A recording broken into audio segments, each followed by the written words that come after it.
Honourable Members of Youth Parliament, I am directed by His Honour the Lieutenant Governor to advise you that His Honour does not see fit to disclose this reason for summoning this session of Parliament until such times the House has elected a Speaker according to the law. Of His Honour the Lieutenant Governor that this House do proceed to elect a Speaker, I do call upon you now to nominate for a Speaker. By the Honourable Leader of the Opposition, that Ms. Natalie Martin, the member of the District of Stephenville-Port-au-Port, do take the chair of this Honourable House. All in favour, please say aye. All opposed, please say nay. Aye. And the motion carries unanimously.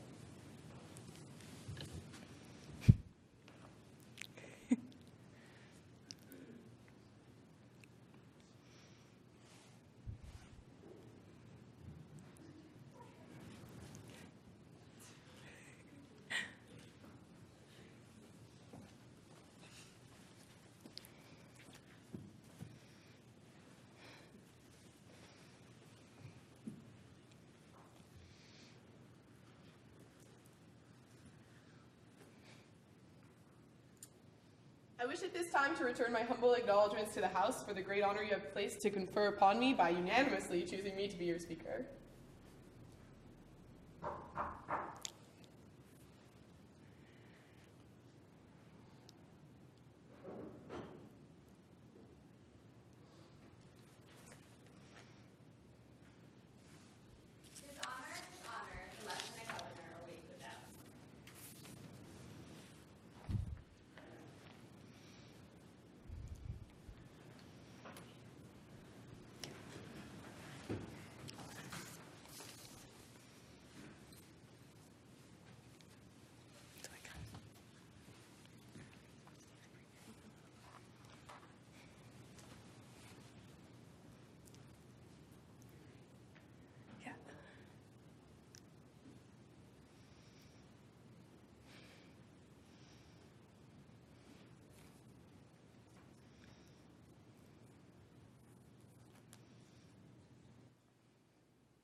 Please be seated.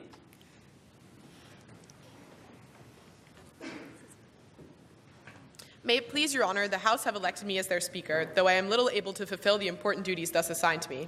If, in the performance of these duties, I should at any time fall into error, I pray that the fault be imputed to me, and not to the House, whose servant I am, and who, through me, the better to enable them to discharge their duty to their Queen, and to the country, and to the youth of Newfoundland and Labrador, humbly claim all their undoubted privileges, especially that they may have freedom of speech in their debates, access to your honour's person at all seasonable time, and that their proceeding may receive from your honour the most favourable interpretation. Madam Speaker, I am commanded by His Honour the Lieutenant Governor to declare to you that he freely confides the duty and attachment of this House to the Newfoundland and Labrador Youth Parliament, and, not doubting that their proceedings will be conducted with wisdom, temper, and prudence, he grants upon all occasions he will recognise and allow their constitutional privileges. I am also commanded to assure that the House shall have ready access to His Honour upon all reasonable occasions, and their proceedings, as well as your words and actions, will constantly receive from him the most favourable construction.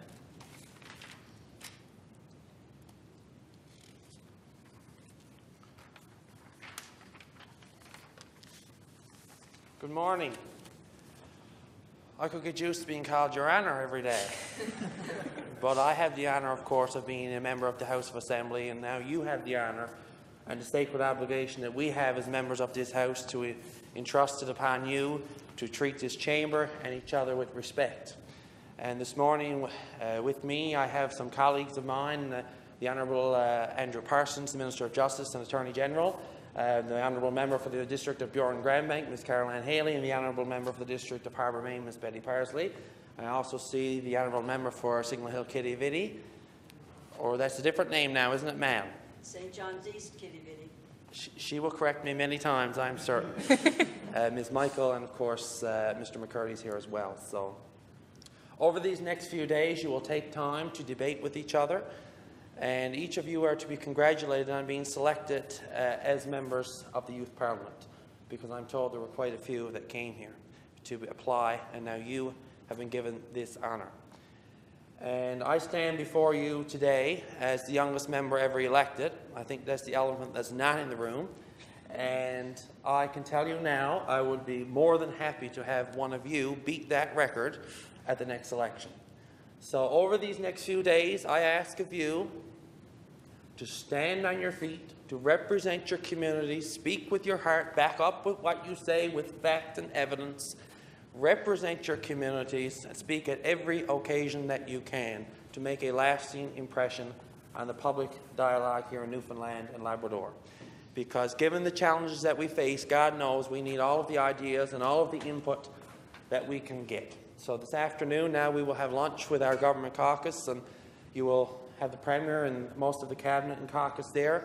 You will also meet with the other political parties over these next few days, and you're going to hear a lot of us politicians say we need more young people in politics, and I couldn't agree more. But I think we need more than that. We need more women, we need more people of visible minorities, we need more Indigenous and Aboriginal people, we need people of all walks of life to come to this chamber, put themselves forward for public office, because when we have people of varying backgrounds and interests that converge on this House, it produces the best form of government and a good legislature. And I look around this room today. Thank you. I was going to have to be like Jeb Bush and ask you to clap. But I come here today and I see lots of very interesting people from all parts of the province. So take these moments, remember them well, and when you return to your communities, don't forget what you learned here and share your experiences with them.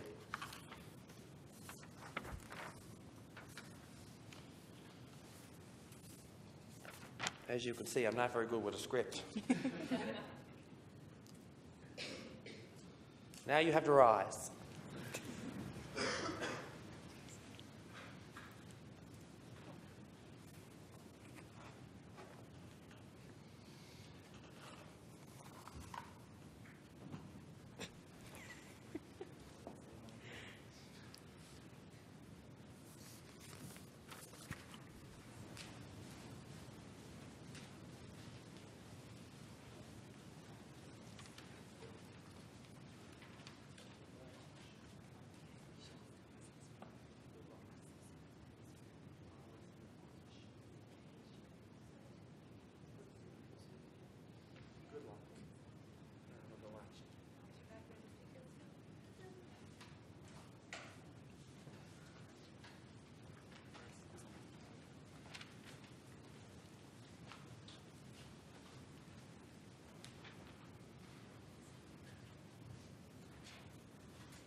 Please be seated.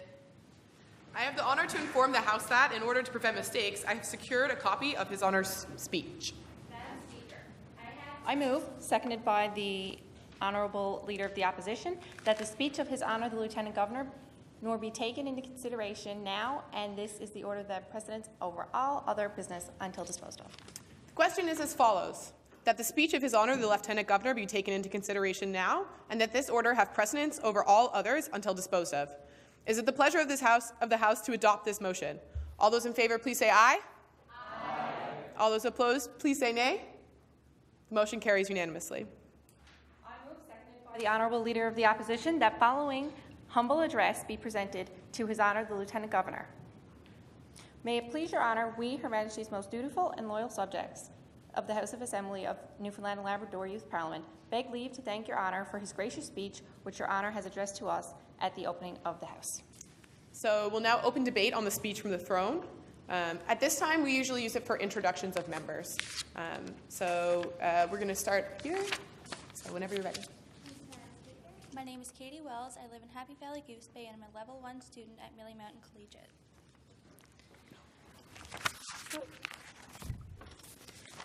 I recognize the member for Fogo Island, Cape Friels. Thanks, Madam Speaker. My name is Alex Cram. I'm from Wabash, Labrador, and I'm in grade 11 at Mennonic High School. I recognize the member for Windsor Lake. Thank you, Madam Speaker. My name is Dalen Hollett. I'm from St. John's, and I'm a grade 12 student at Holy Heart. I recognize the Premier. Thank you, Madam Speaker. My name is Tanisha Connolly. I'm the Premier this year. I'm a fourth-year student at Memorial University of Newfoundland, Labrador, and I'm from South River, Newfoundland. I recognize the member for Labrador and Aboriginal Affairs. Thank you, Madam Speaker. My name is Nitish Bhatt. I'm a level 3 student at Gonzaga High School, live in St. John's, and this year I'm the minister responsible for Labrador and Aboriginal Affairs. I recognize the Minister of Health. Thank you, Madam Speaker. My name is Brendan Dixon. I will be your Minister of Health. I go to MUN. I'm a political science and history major, and I'm in my 4th year. I recognize the Minister of Finance. Thank you very much, Madam Speaker. My name is Ryan Steves. I'm going to be your Minister of Finance today. Also wanted to just say this is my 7th year of Youth Parliament. I'm the oldest member of this House. Actually, Mark Brown's younger than me. It makes me feel really great to look around the House today and see so many new faces, especially young people. It's still in high school who are actually very interested in the things going on in our province right now. I think the organization's actually in excellent hands right now, and I feel really comfortable going into my retirement. I recognize the member for Carbonear, Trinity Bay de Verde. Hi, my name is Darian Cutler. I'm from Mount Pearl, and I'm a level 3 student at Mount Pearl Senior High.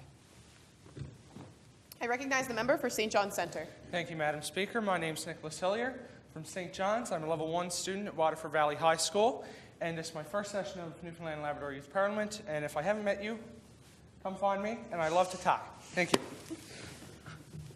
I recognize the member for Gander. Thank you, Madam Speaker. My name is Reagan Burden. I'm originally from Port Hope Simpson on the south coast of Labrador, and I'm currently studying political science and communication studies at MUN. I recognize the member for Corner Brook. Thank you, Madam Speaker. I'm Rhea Orbeck from Grossmore National Park. I recognize the member for Harbour Grace, Portagrave. My name is Nathan Canning, and I'm a grade 11 student from New World Isle. I recognize the member for Virginia Waters, Pleasantville. Nope. St. George's, Humber. My apologies. Thank you, Madam Speaker. My name is Megan Smith. I'm from St. John's, but I grew up in Corner Brook, and I graduated from Holy Heart of Mary High School in 2011. I'm now in my final year of my psychology degree at Memorial University. I recognize the member for Labrador West. Thank you, Madam Speaker. My name is Clark Pierce. I'm from Lab West. I'm in my 1st year of college, and this is my 3rd year Youth Parliament. I recognize the member for Placentia West, Bellevue. Thank you, Madam Speaker. My name is Jade Downey, and I'm a level 3 student at John Burke High School in Grenwick. I recognize the member for Placentia St. Mary's. Thank you, Madam Speaker. My name is Patrick Newhook. I attend Crescent Collegiate. I am currently in grade 12, and I am from Dildo. I recognize the member for Mount Pearl Southlands. Thank you, Madam Speaker. My name is Adam Quirk. I'm a 4th-year political science student at Memorial University, live in Mount Pearl, and I'm great to be back at Youth Parliament again. I recognize the member for Grand Falls, Windsor. Thank you, Madam Speaker. My name is Megan Cluett. I'm from Frenchman's Cove on the Burin Peninsula. I'm a 5th-year university student studying education, and I'm on the Board of Directors this year as your Director of Finance. I recognize the member from Cape St. Francis.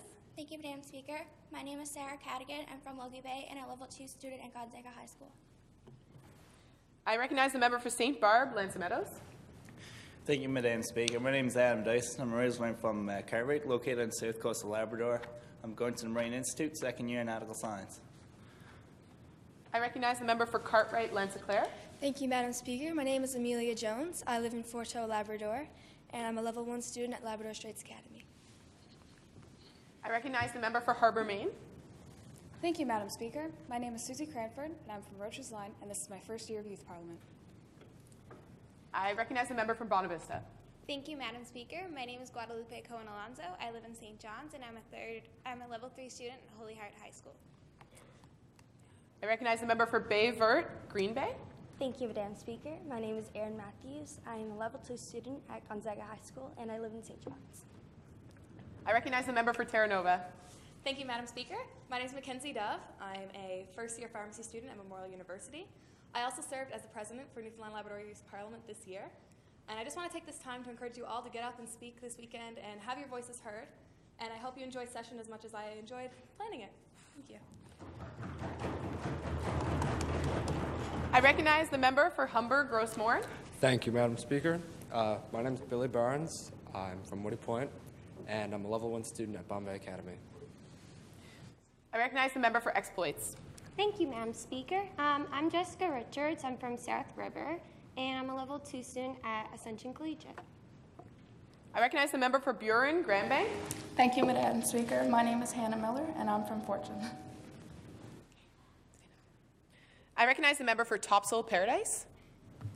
Thank you, Madam Speaker. My name is Anna Broders, and I'm a level 3 student at Holy Spirit High School. I recognize the member for Humber, Bay of Islands. Thank you, Madam Speaker. My name is Noah Penny, and I am a level 1 student at Corner Brook Regional High School. I recognize the Leader of the Opposition. Thank you very much, Madam Speaker, and it's an absolute pleasure to be back in the House of Assembly today. For those of you who don't know me, my name is Pierce Collier. I'm originally from Beta Spirit. I'm on the South Coast. I'm now at Memorial University studying political science. I'm in my second year. This year I'm serving as your Leader of the Opposition, and I was on the board for recruitment. So we had 80 applications this year, and so if you're here, you're part of a group that had to, that had to go through a selection process. So you guys are all very intelligent. It's so nice to see so many young people still in high school come out and join us. It's so nice to have a good turnover and see so many fresh faces getting involved at a very young age. So I want to commend you all for applying and getting involved while you're still in high school. It's very nice to see.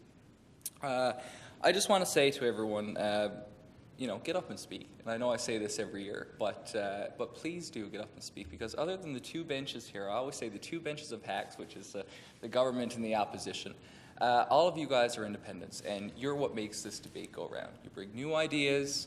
Ultimately, you decide whether the government resolution should pass, or if you agree with some of the ideas from the opposition. So please get up and have your voices heard. You know, we want to hear what you have to say. Thank you, Madam Speaker. I recognize the critic of Labrador and Aboriginal Affairs. Thank you, Madam Speaker. My name is Isabella Fahy. I'm a level 3 student at Holy Heart Mary High School. This is my second session at Youth Parliament, and I'm really excited to see the debates that will be happening today, and I'm really excited to be the critic for today's resolution. I recognize the critic of health. Thank you, Madam Speaker. My name is Matthew Babb, and I am from St. John's. I am your critic of health for this session of Newfoundland Labrador Youth Parliament. I also serve on the board of directors for this session as your co-director of recruitment. Thank you very much. I recognize the member for Conception Bay East Bell Island. Hello, I'm Curtis Neen. I'm a level 2 student at Holy Spirit High School in CBS. I recognize the member for Ferryland. Thank you, Madam Speaker. My name is Holly Charlton, and I'm originally from Gander. I'm a second-year sociology student at Memorial University, and this is my first year at Youth Parliament. I recognize the member for Torren Gap Mountains. Thank you, Madam Speaker. My name is Christoph Pike. I'm originally from here in St. John's, and I'm in the 4th year of my degree in political science and economics at Memorial University. I recognize the member for Burgeo-Lupoil. Thank you, Madam Speaker. My name is Michael King. I'm from Burn Islands. I'm the southwest coast of Newfoundland, and I'm a third-year political science student at Memorial University. I recognize the member for Fortune Bay, Cape Lahoon. Thank you, Madam Speaker. My name is Flanagan. I'm a third-level student at Holy Mary in Law. Okay, so seeing no members rise, we will move into division of the House on the speech from the throne. So all those in favor of approving the speech from the throne, please say aye. Aye. All those opposed, please say nay. The motion carries unanimously. So at this time, we'll move into the orders of routine business. So at this time, we actually have special communications from the bar. So first, we have a communication from the leader of the third party, Earl McCurdy. So I'd invite him to come up and give us remarks anytime now. Well, thank you very much, Madam Speaker, and good day, everyone. Like many of you, I aspire to have a seat in the House of Assembly at some point in the future. Didn't quite work out the way I'd written it down in Plan A, but we'll see what happens in the future. I'm certainly pleased to welcome to be here with my colleague Lorraine Michael, my predecessor as leader of our party. I think it's certainly good to see the number. It's by far the most women I've ever seen in the seats of the House of Assembly in this province. And from a party, as leader of a party which ran 18 women in the most recent provincial election, I think that's something we need to strive for, and it's really good to see. I think it's also good to see the amount of interest that was just indicated. 80 people applying for the positions in Youth Parliament. Your generation has to stand up and be counted, not least because you're the ones who are really likely to bear the greatest consequences of some of the current financial difficulties that our province is in. The problems are real, and one of the things I think we all have to be careful of is that those who have the least aren't the ones who are left behind. That happens so often in difficult times that the people who are struggling are the ones who somehow get left out. And in a lot of cases, what you'll find when you really scrutinize not only our economy, but our social programs, is often the most prudent use of public resources dovetails with the best and most socially responsible way to use them. Because a lot of times the choice you have in dealing with problems in society is pay now or pay more later. Classic example would be the situation in Medicine Hat, Alberta. I happened to hear an interview on As It Happens one night with the mayor, and he said they had a policy of no homelessness. They ended homelessness. Well, I thought, that's interesting. How do you do that? And they made a commitment in their city that anyone was homeless within 10 days, they'd have them in proper housing. Not a shelter, but housing, in an apartment or proper housing. And he said, it was interesting, he said, look, I'm a fiscal conservative. I was not persuaded by, sort of the social arguments of looking after people or any of that kind of thing, any kind of benevolent kind of explanation or rationale for doing it. Mr. Speaker. Because my view was I worked 2 jobs to put a roof over my head, and why couldn't anybody else? He said, what I was persuaded by was the economic argument. And it cost less to provide housing for a citizen who was without housing than what it costs to cope with the consequences of them being homeless, which would be costs on, could be in the healthcare system, what would otherwise be unnecessary nights in acute care hospitals, in the justice system. People end up, because they're homeless, getting into trouble and ending up in having to deal with the justice system, with mental health issues and so on. So that getting out in front of the root causes is not only the best thing to do for our people, in terms of providing support for the people who need it, but it's also coincides with good use of public resources. So I think your generation is probably the first one where it wasn't sort of taken for granted that you'd have it better than the previous generation. I think from almost since people settled here, things gradually got a bit better. Our challenges now, I think the baby boomer generation, as my generation, has left a lot of debt. I think there's not only a question of the financial deficit, there's the deficit in opportunity, and there's a deficit, the environmental deficit. All these are ones that you'll have to fall on your shoulders. So I certainly commend all of you for coming out. I think we have some serious challenges to face, and they have to be done in a open and transparent manner. Certainly congratulate all of you for getting involved here. I think there's lots of work to be done in our province. We do need young people. We've got an aging population, as you all know. There'll be a challenge in one of our biggest challenges is how do we maintain a vibrant population in some of those small communities, which are currently, under some threat. I think in terms of addressing this this week, don't be afraid to say what's on your mind. Get up and speak out for what you believe in. And that's certainly what I committed to myself I would do when I decided to get involved in politics, and I would commend that to anyone. So that, best of luck during the week. I certainly look forward to meeting you on Saturday. I believe we have a lunch get-together where we have a chance to say hello, not just in the group, but more individually. I look forward to that, and I don't know if questions are part of the order of the day here, but if so, I'd be glad to entertain them. It's actually just a communication from the bar, unfortunately. Sorry? It's just a communication from the bar, Oh, unfortunately. okay. Yeah. But we'll have options to ask questions during the lunch on Friday, I believe? Saturday. Right? Thank you very much, Mr. McGrady. Okay. So seeing no members rise for communications, we move into government notices of motion. I recognize the Minister for Labrador and Aboriginal Affairs. Thank you, Madam Speaker. I beg leave to give notice that at a future sitting of this House, I will be proposing Government Resolution Number 1, a resolution concerning sustainable economic and educational growth in Labrador. Thank you. I recognize the Minister of Finance. Thank you very much, Madam Speaker. I beg leave to give notice that at a future sitting of this House, I will bring forward Government Resolution Number 2, a resolution concerning the overhaul of regulations of liquor in Newfoundland and Labrador. Okay. I recognize the Minister of Health. Thank you, Madam Speaker. I beg to give notice at a future sitting of this House that I will be bringing forth the third resolution, a resolution concerning the modernization of the healthcare services of Newfoundland and Labrador. I recognize the Premier. Thank you, Madam Speaker.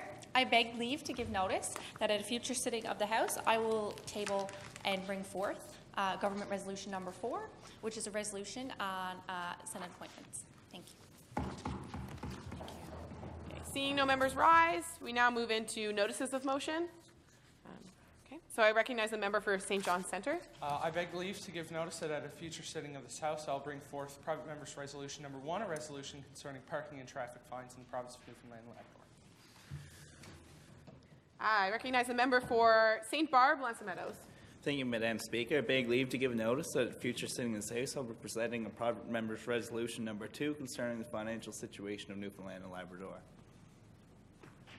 Okay. Seeing no members rise, we now move into the next order of the day. One moment. Okay, orders of the day. So the first order is the Government Resolution Number 1, a resolution concerning sustainable economic and educational development in Labrador. So if everybody has their handbook, it's there. So I will invite the presenting minister to stand and give his remarks. He has a time of 20 minutes, 5 of which must be reserved for your final remarks. And please keep in mind that there's only 3 hours for debate on a resolution. And after this, we will move into a clarification period. I recognize the Minister of Labrador and Aboriginal Affairs. Thank you, Madam Speaker. It gives me great pleasure to introduce Government Resolution Number 1, a resolution concerning sustainable economic and educational growth and development in Labrador. Madam Speaker, the major aim of this resolution is to ensure growth for a region which has contributed so much to the growth of our entire province. This government recognizes the integral role that the Labrador region plays in the economy, the culture, and the society of the province of Newfoundland and Labrador. However, this government also believes that within this recognition, there must be action, and that action is what we're proposing through this government resolution. We've been able to assess some factors related to growth and development in the Labrador region, which we have encapsulated within the whereas clauses which have been presented. So I'm going to take some time to go through those. Whereas the region of Labrador constitutes an integral part of the economy, society, and culture of the province of Newfoundland and Labrador. whereas mining and oil industries accounted for a combined 31.3% of the total provincial GDP from all industries in 2014, whereas the lack of infrastructure in northern Canada is known to inhibit mining developments by increasing capital costs by as much as 250% in contrast to southern Canada, whereas northern Labrador communities have growing young populations which are able to contribute to economic developments, whereas the basic accessibility of a region is key to sustainable economic growth, and whereas a combination of traditional knowledge and exterior experiences of local residents create a valuable environmental knowledge base. Given these factors, Madam Speaker, we really are able to be proud in presenting a resolution composed of 4 clauses. 4 clauses that we know will achieve a synergy in terms of responsible and meaningful growth for the Labrador region. So without any further delay, I'm going to go into providing a comprehensive overview of each of these 4 clauses, giving you some reasoning, giving you some analysis of why we have proposed the actions that we have. Starting with clause number 1. Clause number 1 reads, "The provincial government of Newfoundland and Labrador create a more attractive investment environment for primary sector exploration and development in northern Labrador." Here, what we are proposing, Madam Speaker, is strategic investment, taking the first steps forward to ensure returns which will promise benefits not only for the Labrador region, Madam Speaker, but for the entire province as a whole. What kind of strategic, responsible investments are we talking about? Well, firstly, under Clause 1A, we propose that the provincial government take responsibility of funding consultations between Aboriginal organizations and corporations for mining projects proposed upon lands where there exist asserted rights. What do asserted rights mean? Asserted rights means a land claim where there has not been a settlement that has been reached between the government and the Aboriginal organization at that time. However, we really do know that such consultations are vital because there has to be an understanding, there has to be a harmony between the people that live in a region and the people that bring forth development to that region. And that's why we really believe in the power of these consultations. However, under the current Aboriginal consultation policy of Newfoundland and Labrador, to pay for these consultations is the burden of the corporation, and we think that this is wrong for a couple of reasons. Firstly, this creates an environment whereby corporations are less likely to invest upon lands where there exist asserted rights, because they not only now have to face the increased capital costs of investing in northern Canada, but now they also have to face the increased costs of investing upon lands where there are asserted rights. And we think that this is really wrong for the communities where these rights are asserted. This is wrong for the people in these communities. This is wrong and unfair for the Aboriginal organizations. And realistically, Madam Speaker, we think that the province should be able to fund such consultations to ensure that there is clear, transparent, meaningful discussions occurring between all parties in order to ensure the harmony, in order to ensure the understanding that forms the very premise of these consultations. So by the province taking ownership of these costs, we really do believe that corporations will be more likely to invest. We really do believe that the discussions occurring, the understanding occurring, will be a more meaningful one. That's Clause 1A. Clause 1B then focuses on increased participation of the individual within the exploration and within the development of resources in Labrador. Because what we are suggesting is that we increase the funding that is available to individual mineral exploration activities through increasing the provincial prospecting grants program. Currently, the people in Labrador, Labradorians, have a knowledge which is unrivaled, unparalleled in terms of their land and their resources. And we think that these individual Labradorians should definitely have the opportunity to participate in the exploration of their land. What we can do is we can allow them to have resources, we can allow them to have grants available to them to conduct such exploration activities. And we think that this is something that will only be possible if we increase the amount of funds that are available to them through the Provincial Prospecting Grants Program. Corporations don't need to be the only people exploring lands. Individuals can do so as well. We can ensure this through increasing this grants program. And through 1C, we wish to advertise these new opportunities for mining and to mining corporations and individuals locally and as well as abroad. We think that advertising really allows us to focus in on what we want to achieve here. We want to put Labrador on the map as a place that is the place to go for primary sector development. because of the fact that our government is taking steps to make these strategic investments, we need to show the entire world why Labrador is the place to be for primary sector growth. That's clause number 1. The clause focusing on strategic investment, which will allow for returns that are far greater than what we have invested, returns that will benefit the region of Labrador and our entire province. Moving on to clause number 2. Clause number 2 focuses in on balancing the growth that is proposed in clause number 1 in terms of responsibility and accountability with a focus upon environmental responsibility. So what do we propose? Firstly, under Clause 2A, we propose implementing a rate of interest upon all environmental debts owed to the Department of Natural Resources by primary sector projects. In the status quo, if there is environmental damages that occur as a result of primary sector projects, then the corporation or the project that caused these damages is forced to conduct a restoration process. However, in the case that they cannot afford this restoration process, the Department of Natural Resources conducts this restoration in the benefit of ensuring timely containment of the environmental damages that have occurred, and then the corporation pays debts or owes debts to the government.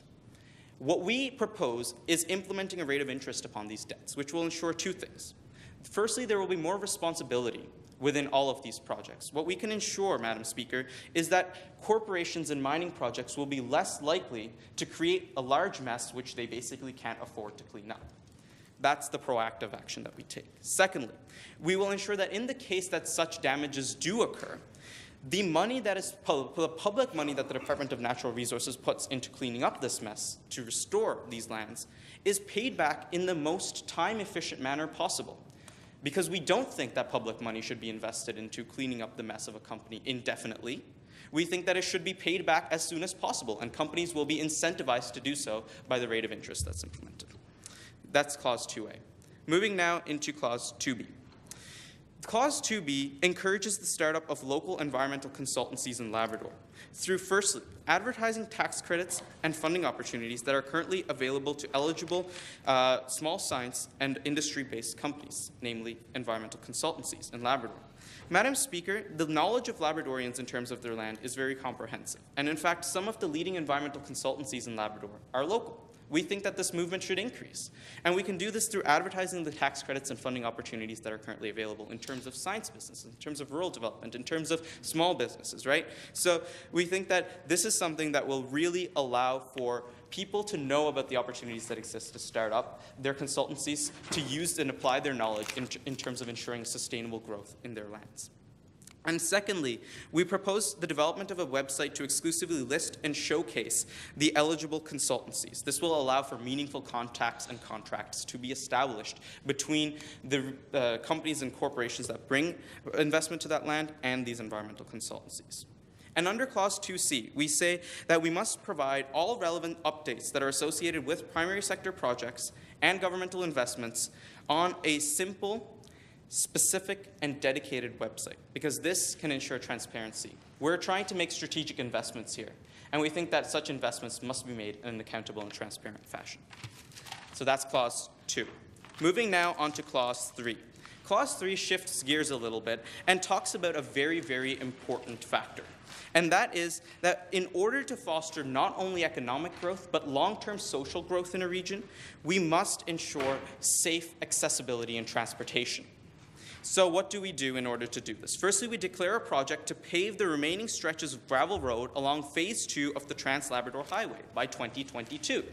Madam Speaker, gravel roads are extremely unsafe. Gravel roads have been proven to have an increased risk of vehicles skidding, overturning, large stones puncturing gas tanks and tires, as well as increased tire wear. Also, these roads have to be regraded annually, which is quite expensive. So, our government, through paving the remainder of the Trans-Labrador Highway, can not only annually save money, which is important, but we can also ensure the safety of our citizens traveling from point A to point B in Labrador, which we think is imperative. So this is really about safety, and that's what we're focusing in on through Clause 3A. And through Clause 3B, we want to strongly encourage and work with the federal government to ensure that there is an increased Coast Guard presence, an increased presence of icebreakers to ensure safe and reliable ferry service, to ensure that the people of our province traveling within our province over water have the ability to do so in a safe and a reliable manner. And we can do this through strongly encouraging and working with the federal government. Moving now on to the last clause, which is Clause 4. Clause 4 aims to establish a meaningful higher educational framework in order to ensure that our plans for growth in Labrador are sustained, are long-term. Because in order to create growth now, we can invest in industries. However, in order to ensure growth for the future, we invest in education. And in order to do this, what will we do? Firstly, Clause 4A. We will work with communities and groups in Labrador and partner the communities and groups in Labrador with the College of the North Atlantic campuses, specifically in Happy Valley, Goose Bay, and Labrador West, in order to develop a program, a unique Labrador environmental studies program, which will incorporate relevant traditional knowledge with environmental sciences in order to create a program which is able to equip the youth, high school graduates of Labrador to have a program that they can gain the adequate skills from in order to participate in the growth of their land, in the industry developments which will be occurring in Labrador in a meaningful manner. They can essentially have the knowledge that is required for them in order to make a meaningful impact, in order to participate within these developments, in order to have the opportunities. So we think not only opportunities, but opportunities closer to home in Labrador. So we think that these things are extremely important. And then moving on lastly to Clause 4B, we really do believe that there should be the collaboration between Memorial University, the Labrador Institute, as well as this College of the North Atlantic campuses in Labrador, and the Nunavut government to create a series of permanent Northern Labrador dedicated research centers which will focus on the development of the North through conducting research in climate science, northern natural science, and social and cultural sciences.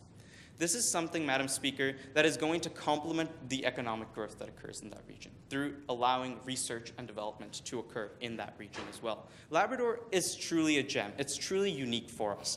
And because it's unique, because of the northern position it's situated in, there are unique opportunities for research in Labrador. And we think that through investing in these research centers, institutions will recognize this in terms of educational institutions, industry will recognize this, and research and grants as well as investment from these places will follow our initial investment to ensure meaningful research opportunities in Labrador as well. So that's really what this resolution is about through these 4 clauses. Through these 4 clauses, Madam Speaker, what we want to do is we want to ensure meaningful growth in Labrador. However, we want to do it in a sustainable and a responsible manner. So I really look forward to hearing the opinions of all of this House on this resolution, and we're extremely proud to propose this. Thank you, Minister, for his opening remarks. Clerk, could you just make sure you make note of the remaining time to add to his final time? Thank you very much. Okay, so now we'll move into a clarification period. So this clarification period can last a maximum of 10 minutes, and all members of the House are welcome to ask questions. These questions can only be clarifying questions. They cannot incite debate. So they're only allowed to clarify things that are in the resolution, facts, these kinds of things. Rising to ask a question during this period does not count as your speaking time on the resolution. So you can ask as many questions as you please until the time elapses. If necessary, we are able to extend the time. So I now welcome members to rise for clarification. Okay, I recognize the critic for Labrador and Aboriginal Affairs. Thank you, Madam Speaker. I would just like some clarification about what are they mining for in Labrador? I recognize the Minister. So Labrador is abundant in terms of minerals. There's vast amounts of minerals of various types that occur. One of the major examples, I guess, would be iron ore. Yeah, I recognize the member for St. Barb, Bliss Meadows. Thank you, Madam Speaker. I'd just like to get some clarification on Clause 2A, implementing a rate of interest upon all environmental debts owed for the primary sector projects. Primary sector there is a bit broad. I'm just wondering if the fishery is included in this. I'm more or less concerned if fishermen win and lost his gear, if that would be considered an environmental debt from the primary sector. I recognize the Minister. Thank you, Madam Speaker. What we aim to do here is large-scale environmental damages that are caused by projects such as mining, oil and gas. Those projects are the projects that usually the corporations would not be able to immediately afford to pay for the restoration process. And in that case, the Department of Natural Resources would pay for it in terms of ensuring a timely containment. So only in the case that there's a large-scale environmental damage, something that cannot be paid for by that corporation at that time. That's the only situation in which there would be such a debt and such a rate of interest would be instituted. So I asked members to make sure that their questions are just clarifying questions. So if the question had been, is the fishing a primary sector, you should just respond to the question and ask the minister just to make sure he's just clarifying. Okay. Seeing no members rise. Okay. I recognize the critic of health. Thank you, Madam Speaker. My question is on Clause 1, subsection C. When it says advertise new opportunities for mining corporations and individuals locally and abroad, are you using money currently within the system, or are you adding more money to account for this new advertising opportunities? I recognize the minister. Thank you, Madam Speaker. What we're attempting to do here is we're attempting to invest in advertising. So being able to pay for more advertising.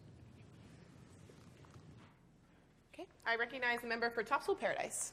Thank you, Madam Speaker. I have a question on Clause 4. I'm wondering if this course is going to be offered for, like, at high schools, or if it'll only be offered at Kona.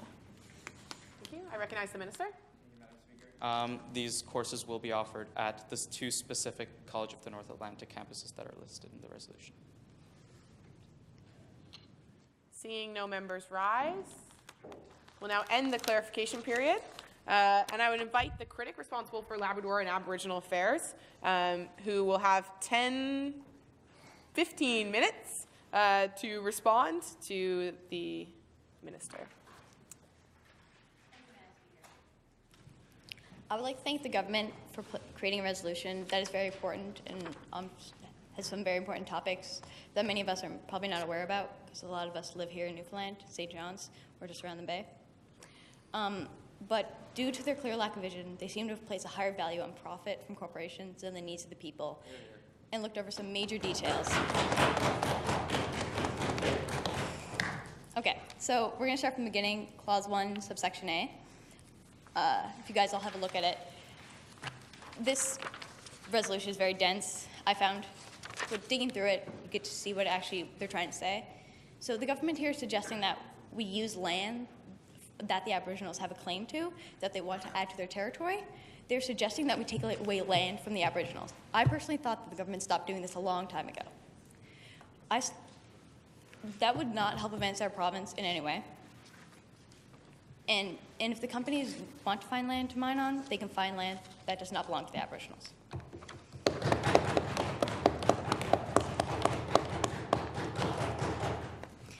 And Clause 8 also says that the mining companies would have to do consultations when it comes to the Aboriginal land, but that does not include other land. It's basically saying that they could just go anywhere else and mine without having to do consultations. That would let the corporations do whatever they want without letting anybody know. These companies should be required to do consultations with all local communities in the area that they would like to mine, no matter where they decide to mine. Because whether or not the people are Aboriginal or not, they are still concerned Labradorians.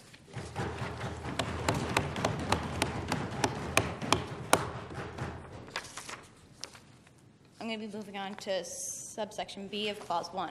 If you look at it, it says increasing funding, but the question is, where are they getting this money? It's probably taxpayers' money. This is just another example of corporate welfare. Here, here. Why do these taxpayers of this province have to pay for these companies to come in and rip up our beautiful province and watch them walk away from it without having to fix any of it?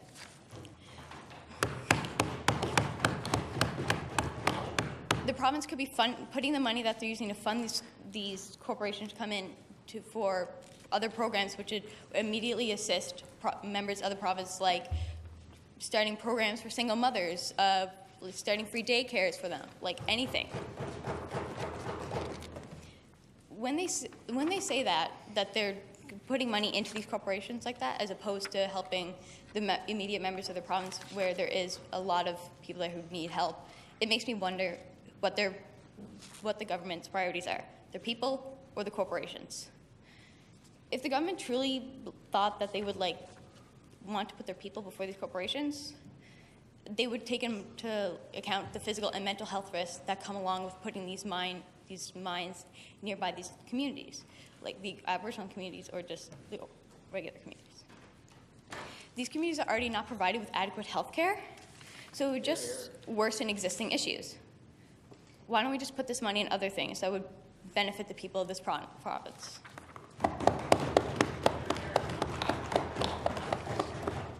Still on clause 1, but we're moving on to subsection C.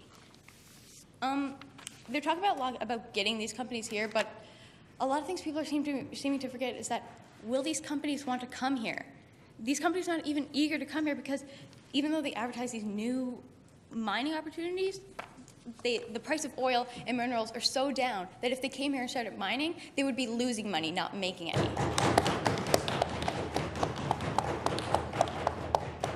These companies have been here before, but they shut down and just left people without jobs. They left the ground torn up. They did not clean up any of their mess. We do not want to see that again.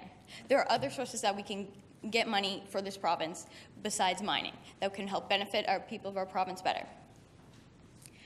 So if you really did want to get these companies to come here through your advertising and your funding, these companies would come here, open up their mines, hire a bunch of locals, people say are mining, and then they realize there's no money here, no money because oil prices down, minerals prices down. Then they'll just close up shop and leave everyone out of a job. We do not want that in the province. We want the rate of unemployment down as far as we can go. Okay, we're going to move on to clause 2, finally moving on. So this clause, I'm looking at subsection B here.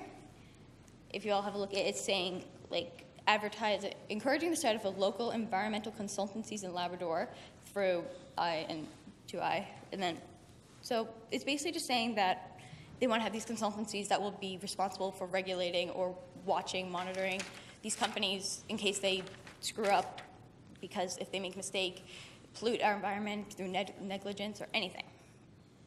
But those are not strong enough. We need to have legislation that will punish these companies for damaging our environment. Having these consultancies in small science industries, companies will not be enough to fight these big companies, which government want to bring in. We need to have legislation that will punish these companies in case they do wrong to our province. Protect our environment. Word. And we're going to be moving on to subsection BI. The role of these, who would they be hired by? Would they be hired by the companies, these small science industries, or be hired by the government? Who would they be protecting? Would they be protecting these companies by just hiding the fact that these companies made a mess or screwed up? Or would they just be helping the government in monitoring these companies and seeing if they actually do make a mistake? Are these small companies going to be hired by private sector companies to consult stakeholders in Labrador, such as Aboriginal or environmental groups? That's a big thing that is not clarified in the resolution. So the last 2 clauses, I don't really have an issue with, I'm going to be honest, but there are some things I do want to say. Clause 3, amazing idea, perfect. I've never been to Labrador, but I've been saying that people who do live there have experienced driving on those roads, and they're horrendous. I've heard stories of just it's insane, just one massive pothole. But one thing is that they need to make sure that this 5-year time is met, because we cannot have the government making empty promises. They need to make less talk and more action. These people need to be promised these roads to be fixed. They have made these promises before, but they have not kept up.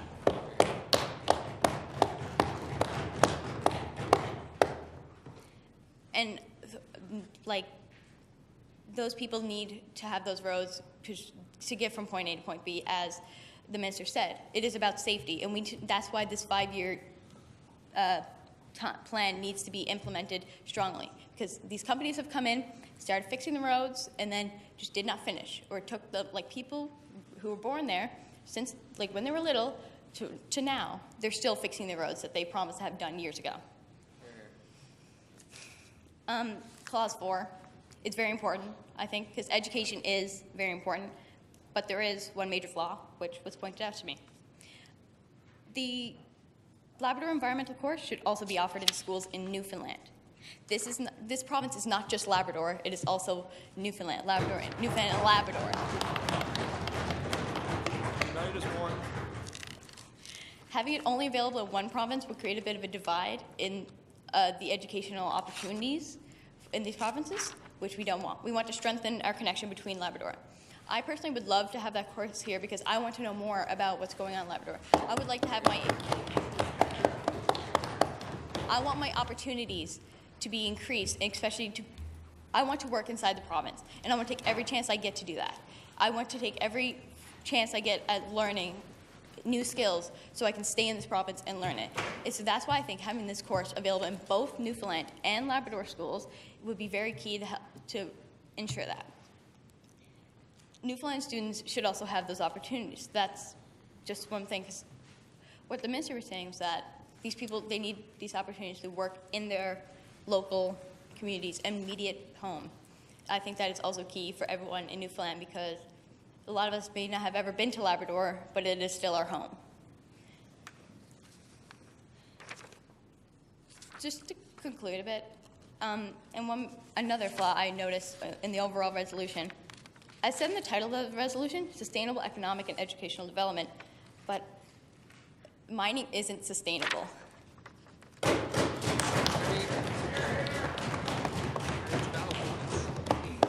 So I think the minister was a bit confused in that sense that, because as long as we've all known mining isn't sustainable, that is not a renewable source, because, like, not. But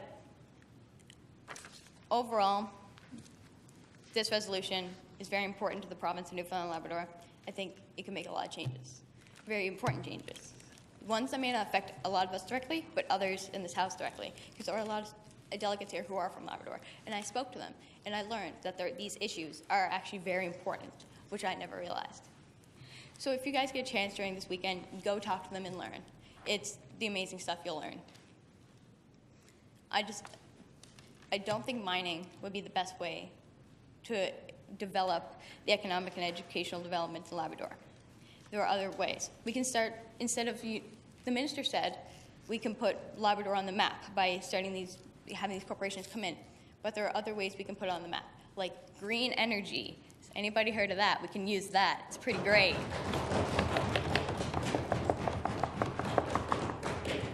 We can make Labrador the forefront of green energy instead of fossil fuels, which Newfoundland has been known for. We can start a new in Labrador, which I think would be amazing. It would also help sustain the environment. It would just work all better for everyone, because then the locals would benefit more because having mines nearby your community is very stressful and has very proven health risks, physical and mental health risks. There are many stats which you can look up to see. It's proven. Everyone has probably heard of the issues that the Aboriginals face, and having a mine nearby their communities will not help at all.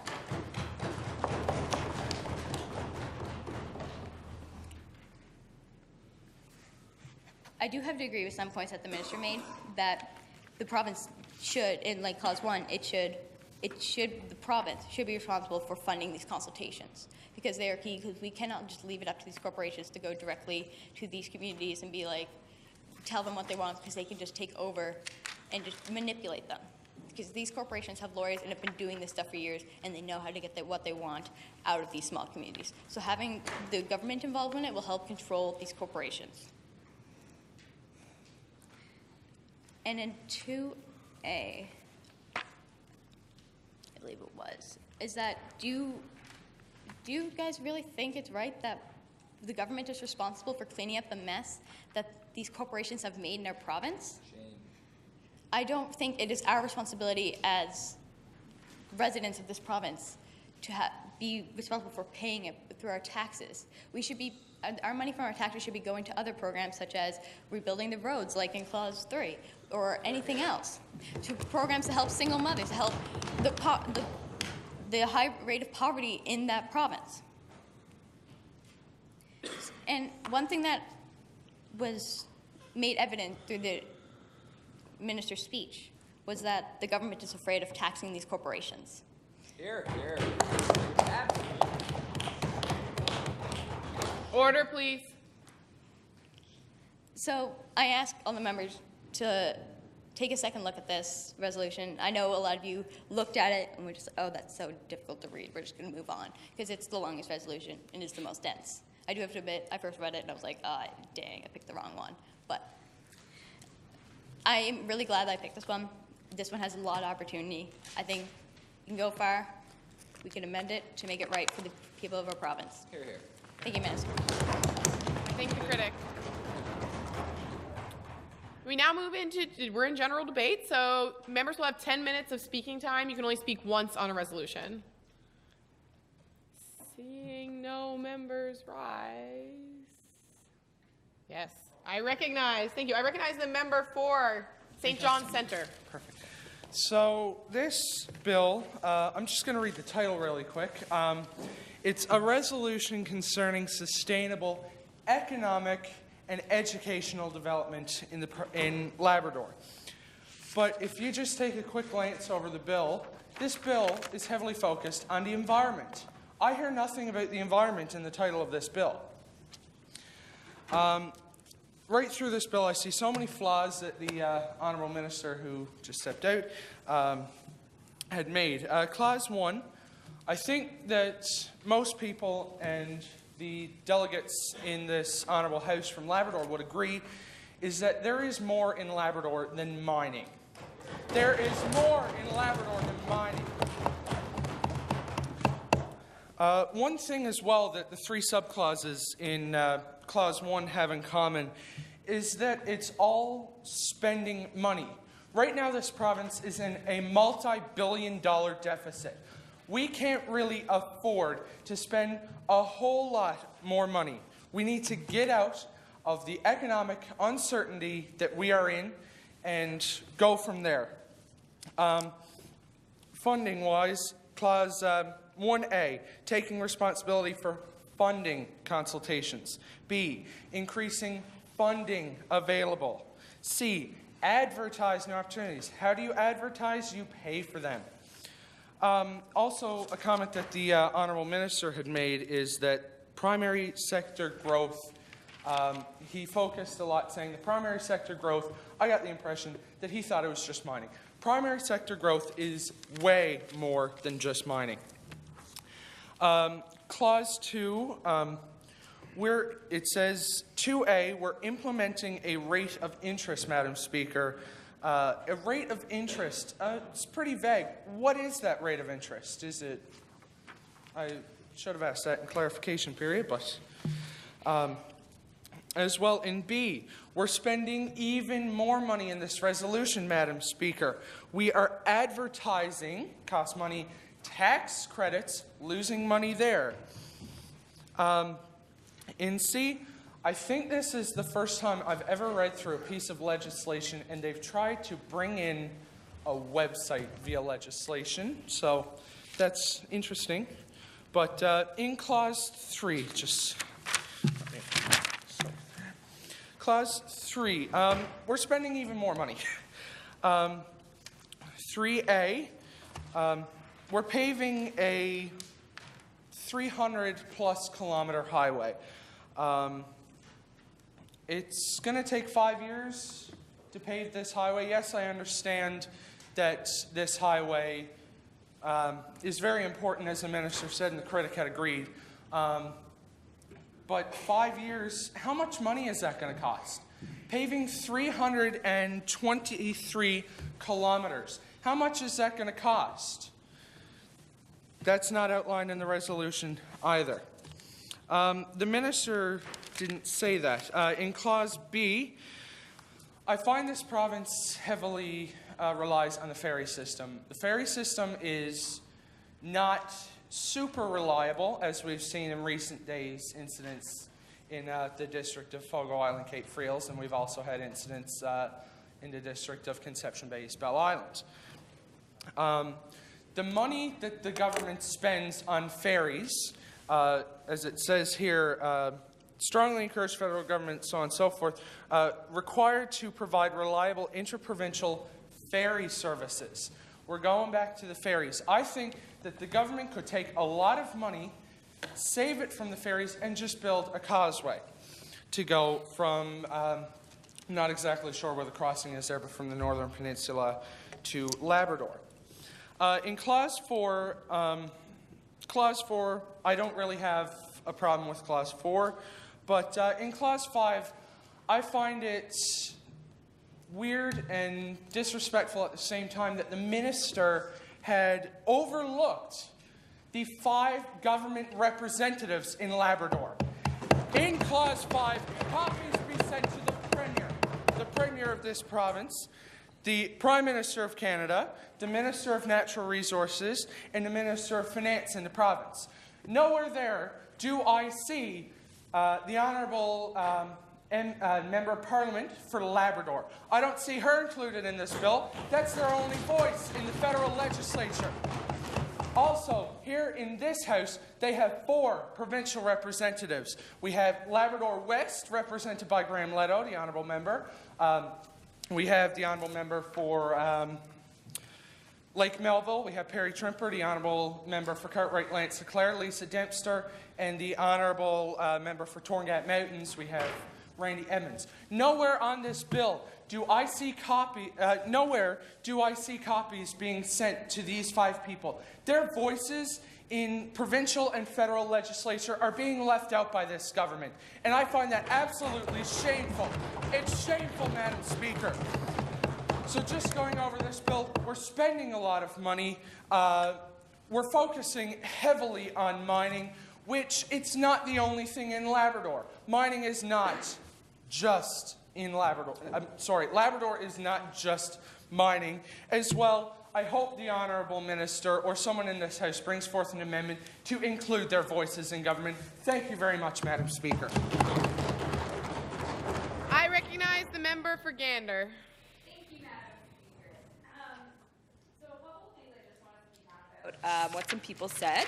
The critic for Aboriginal Labrador Affairs, Labrador and Aboriginal Affairs mentioned something about Aboriginal rights and said that their claimed land shouldn't be used for mining. This is actually something that I'm not sure if the critic was aware that has happened before. The Voisey's Bay project, which is a huge nickel mine in northern Labrador, is on acclaimed Aboriginal lands, and they worked out an agreement with Nunatsiavut, and Nunatsiavut receives quite a deal of money from them and are guaranteed that a certain number of their members will be working in Voisey's Bay. So there is a really good way to collaborate with Aboriginal groups and mining companies to ensure that everybody is benefiting from mining happening there. So another thing the critic mentioned was that she would like to see these programs happening in Newfoundland as well as Labrador. I'm not really sure if that's necessary because people from Labrador have to travel to Newfoundland all the time to receive an education.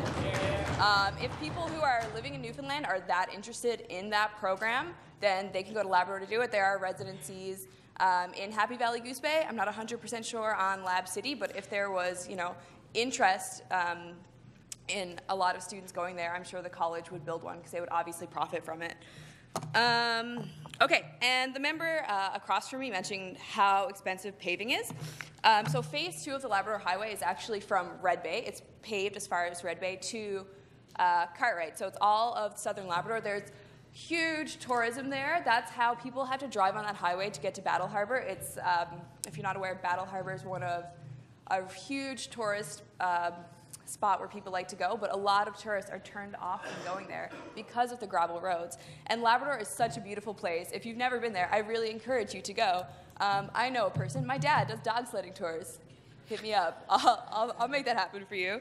But people want to go there, and it's so beautiful, and it's so pristine. And if we pave the roads there, we're encouraging people to go there, and it'll help the tourism industry boom in Labrador. The member to the way also spoke about putting a causeway across the Strait of Belle Isle, which would be cool if it wasn't like 36 kilometers long. That's a really long causeway. I don't know if you can you build causeways? I'm not much of a causeway expert. There's also a huge amount of sea ice that builds up there. It would be so hard to keep the infrastructure in good condition. So like the only thing that's really logical, I think, maybe a tunnel, but they tried that already and it didn't work out. There are a lot of good things in this resolution, and I think that it can definitely be amended to do something that helps better the situation for the economy and education in Labrador. And I just want to say if there are any other members in the House who are interested in working on an amendment, I would love to help you out and see that through, because I think there's some really good things in here, but there are also some not so good things that we should probably get rid of. Thank you. Thank the member for her remarks, and I recognize the member for Burgeo-Lapoile. Thank you, Madam Speaker. And I'd just like to speak on a few points here, and not a lot about this bill, but I just have a few points. The first part, and like the member said about consultation with Aboriginal groups and the companies, whatever, I think that's a crucial point, so we don't overstep boundaries and land rights and stuff. But like the member said, there's ways that we can get around it where both of these groups can, I guess, benefit from the mining industry.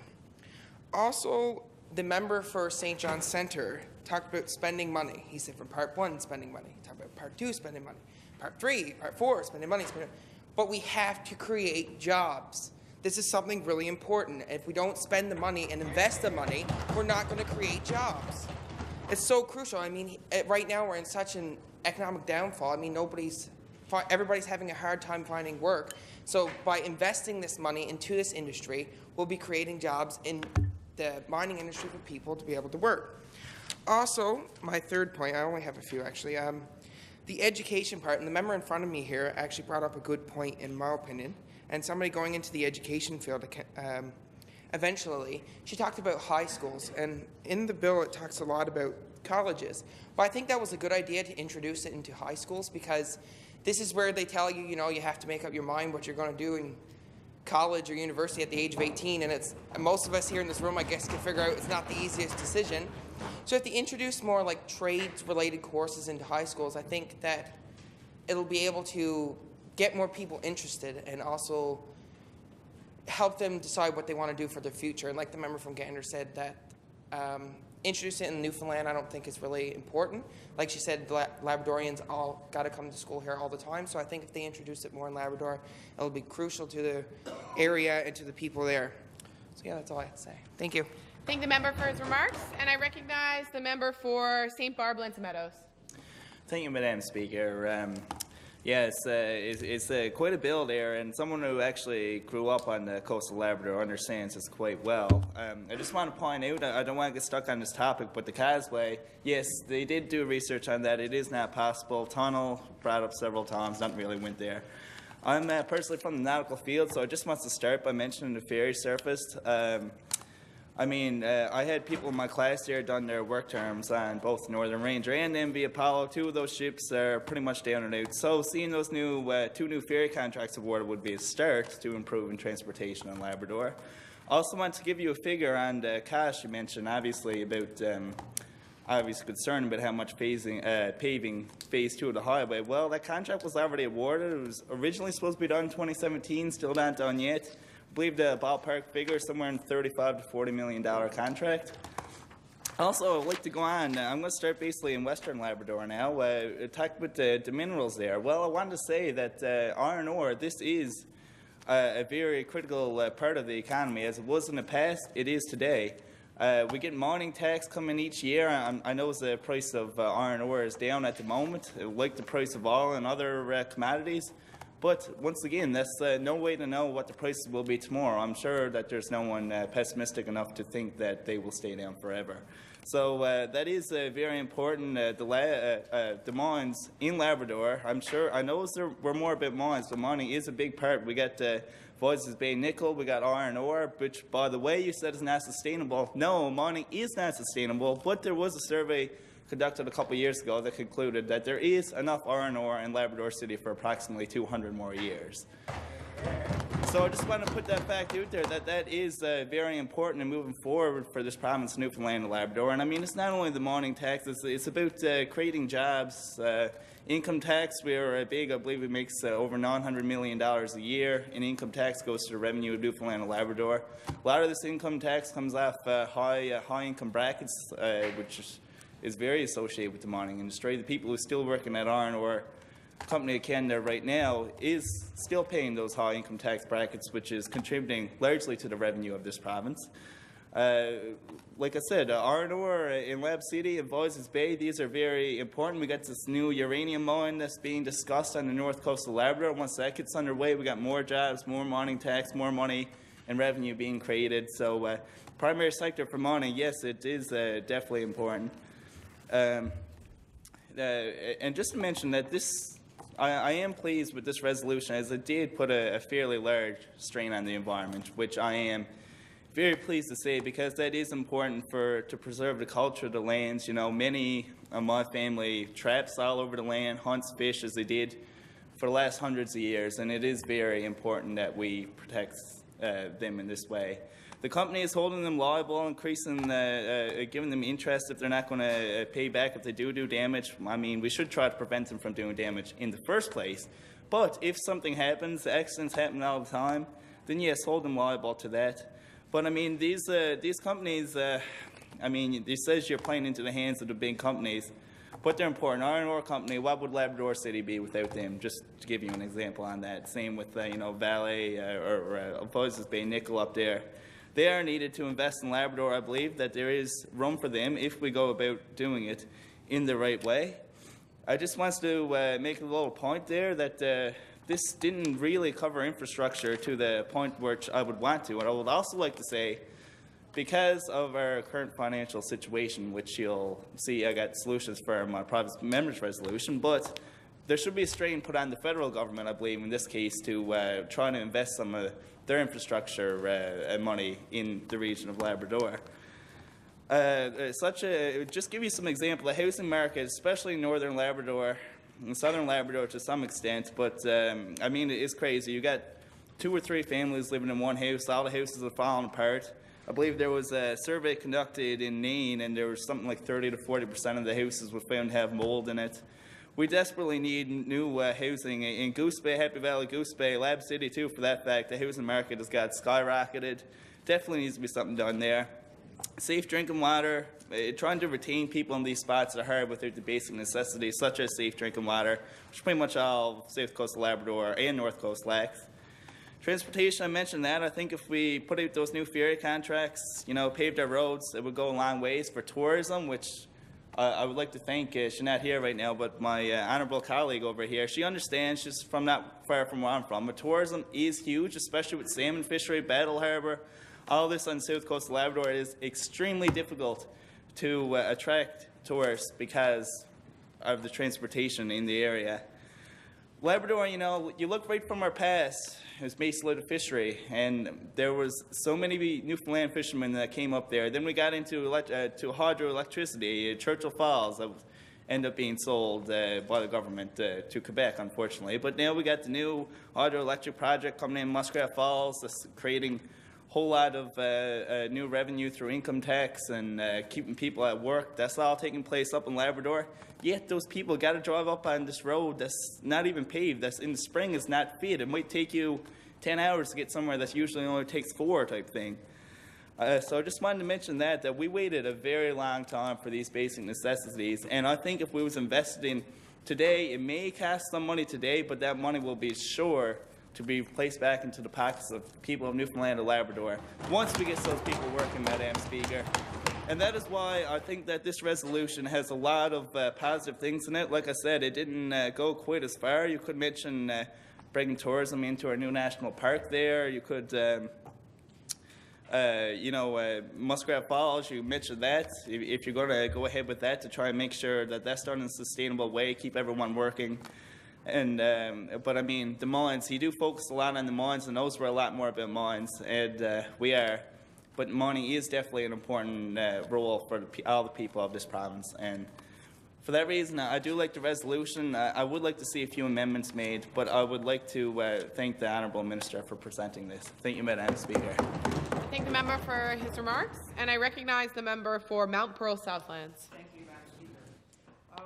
I take taken a bit of issue with some of the arguments opposing this resolution, especially surrounding cost and the government financial situation.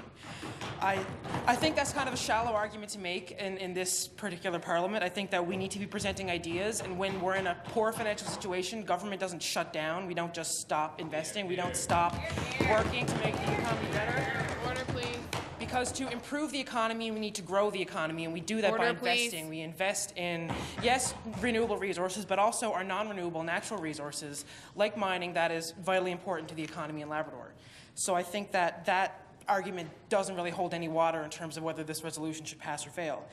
And also, I think the word sustainable might not be being conceived in the right way here. It's not a renewable resource, but it can be done in a sustainable way in terms of being environmentally responsible and doing it in a responsible way. No one is trying to argue that mining is renewable or completely environmentally friendly. Obviously, it's not, but we need to balance our economic interests with our environmental interests. And I think this resolution has done a great job of emphasizing environmental responsibility and making sure that that is looked at, and we don't just give a mining corporation free rein to do what they wish. That's clearly in the resolution, and I think that that's taken care of well. I also there's a few issues that were taken up with some of the clauses here, especially about advertising. Sure, we have to spend money on advertising, but advertising to get these economic investments in Labrador, the benefits would far outweigh the costs of an increase in advertising costs. That just makes complete sense to me. I don't know why we would not advertise our opportunities in our province to companies locally and abroad. Because if they don't know about it, they can't come and invest. They can't come and pump money into the economy, and they can't help us get out of the fiscal situation that we're in. I think this province has taken so much from Labrador. Labrador has contributed so much to our economy, and I think it's finally time that we give back and that we invest in the local economy. And I think that this resolution has taken a lot of good steps in terms of transportation infrastructure, whether this was the ferries or the highways, because both of those services need to be improved drastically to be at the level that they should be. And infrastructure is an economic investment. It saves, if you have a paved road that is safe and doesn't cause accidents and damage and doesn't take as long, that improves the economy. That puts more money into the economy. It puts more productivity into the economy. So I think that the cost of rebuilding the highway, we can't afford not to do it. That's the issue here. And I think the clause in education, I see no problem with that. I think that's extremely important by increasing these educational opportunities, specifically in Labrador. I think that there's the member for Gander mentioned before, there's too many students in Labrador that have to come to St. John's to learn anything. So I think that by having this course in Labrador, if someone in Newfoundland was interested in learning more about Labrador environment or resource development in Labrador, then that would encourage them to go on the ground locally and actually get a hands-on understanding of the issue that they want to learn about. So with that said, I think that this resolution should definitely pass, whether in its current form or slightly amended. I don't think there's a lot of work that needs to be done here, and I hope that the members of the House would agree with me. I recognize the member for Conception Bay East, Bell Island.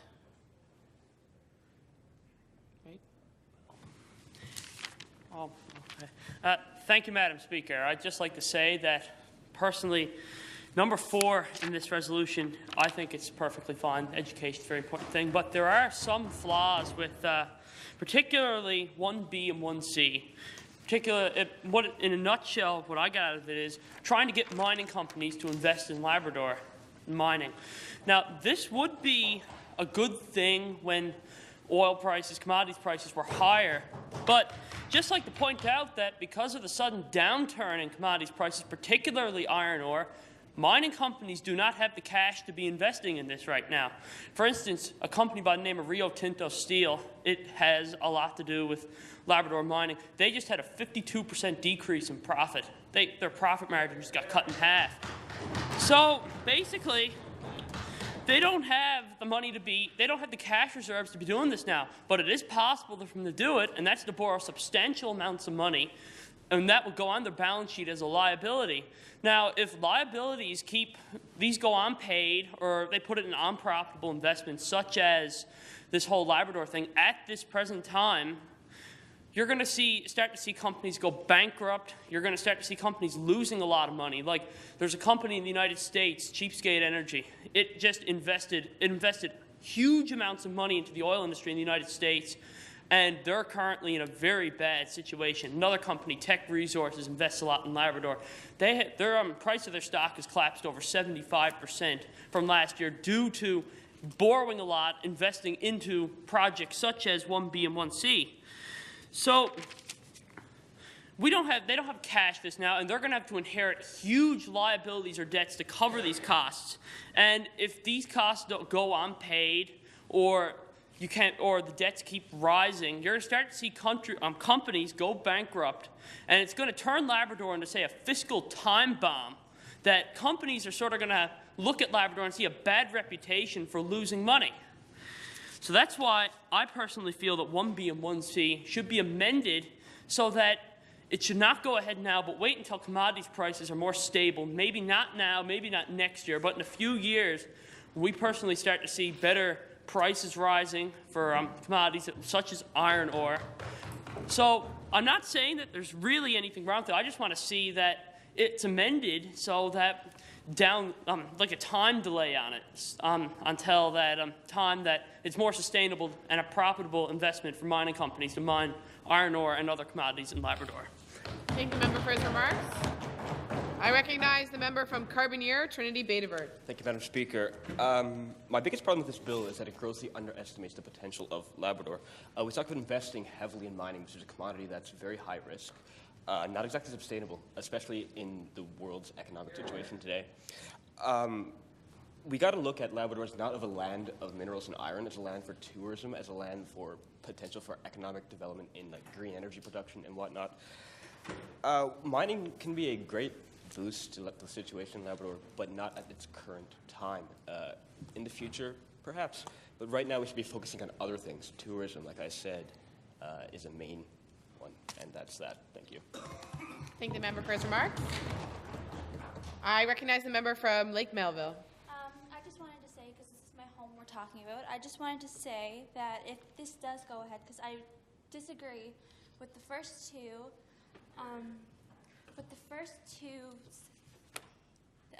clauses of this resolution, because this is my home.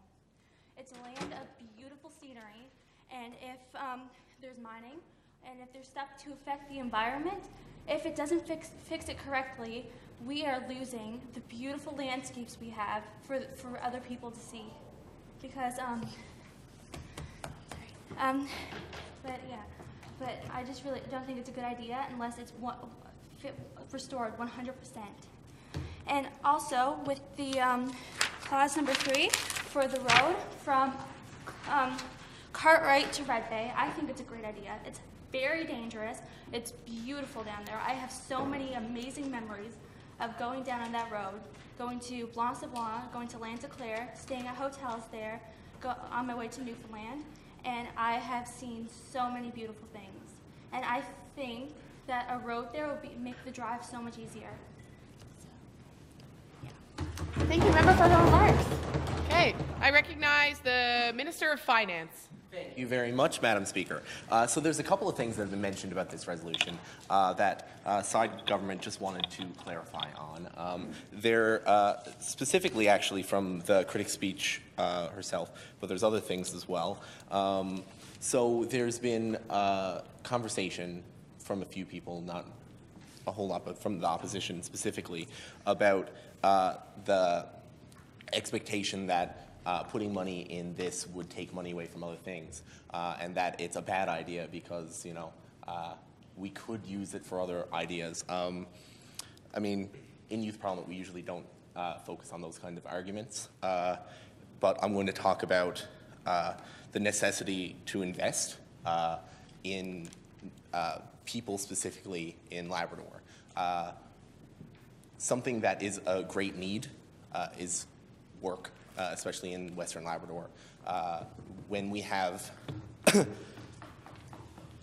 all of these people here who have worked in mining jobs, people who have specific skills that suit that kind of industry, putting in work that fits a different skill set doesn't help those people.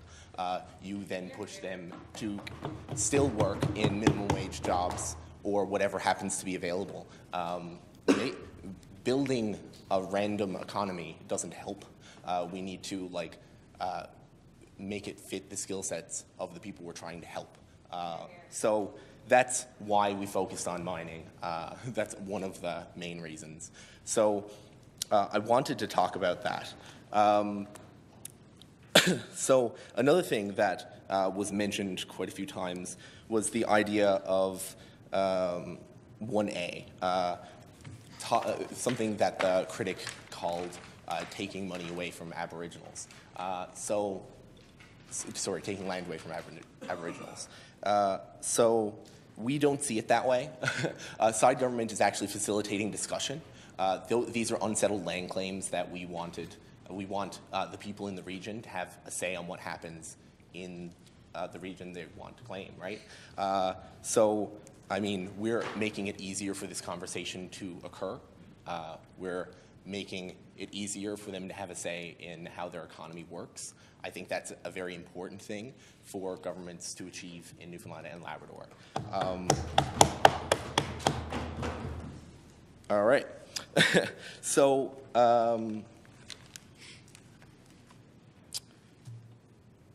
sorry, I made very bad notes. So another thing that's been mentioned pretty consistently, actually, was clause number 2. People are talking about that our government is less willing to pay for cleanup. That's not the case. What we actually are proposing is an interest rate on what we already do. So we're expecting more money from the corporations that are currently harming the environment or would in the future maybe be unable to pay for environmental harm. So we are expecting them to pay it back just as we always have, but now with an interest rate. So, I mean, I heard the argument against it, but I don't think it actually addressed the clause. So there's that. Yeah. So when we talk about commodity prices, okay, we want to be able to invest directly at a time of economic downturn. That's something that the government our government wishes to do. The thing about that is we're also choosing to invest in reducing capital costs for those companies. So when you refer to like mining close downs that happened recently, we're actually reducing the costs very significantly by having paved roads, by having access to Labrador, right? So that's an important thing to consider as well. Among all of these things, I just want the House to consider how our resolution is actually worded and what our intention behind the clauses were, because I just feel like it kind of got mixed up at some point throughout the speeches. So there's all that. I don't think a whole lot of people have a problem with clause number 4. The reason why we specified Labrador is because it's a Labrador-specific program. In CNA, there's a requirement usually to do a work term, and it might be very difficult for somebody at the Prince Philip Drive campus to do a work term in Goose Bay, whereas it's far more easy for a person who is in Goose Bay to get a work term in Goose Bay. That's our logic behind it. Not all CNA programs are offered at all campuses. If you want to study Labrador, you can go to Labrador. That's fine too.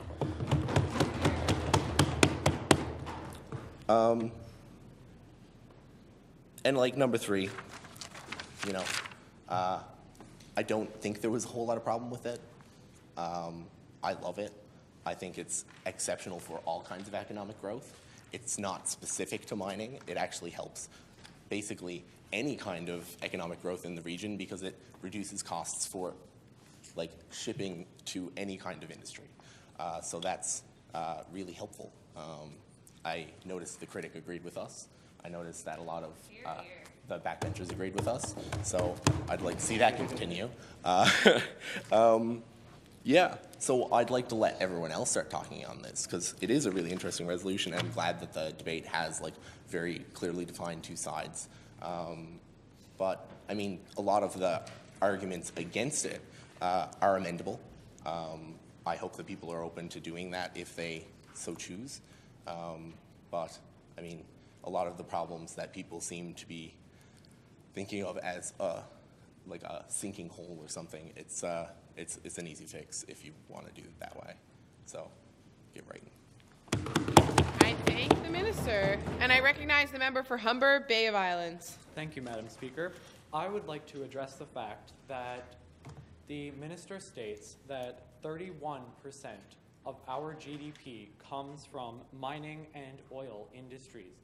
So my question is, if we are in a time of, we're in a hard economic time, obviously.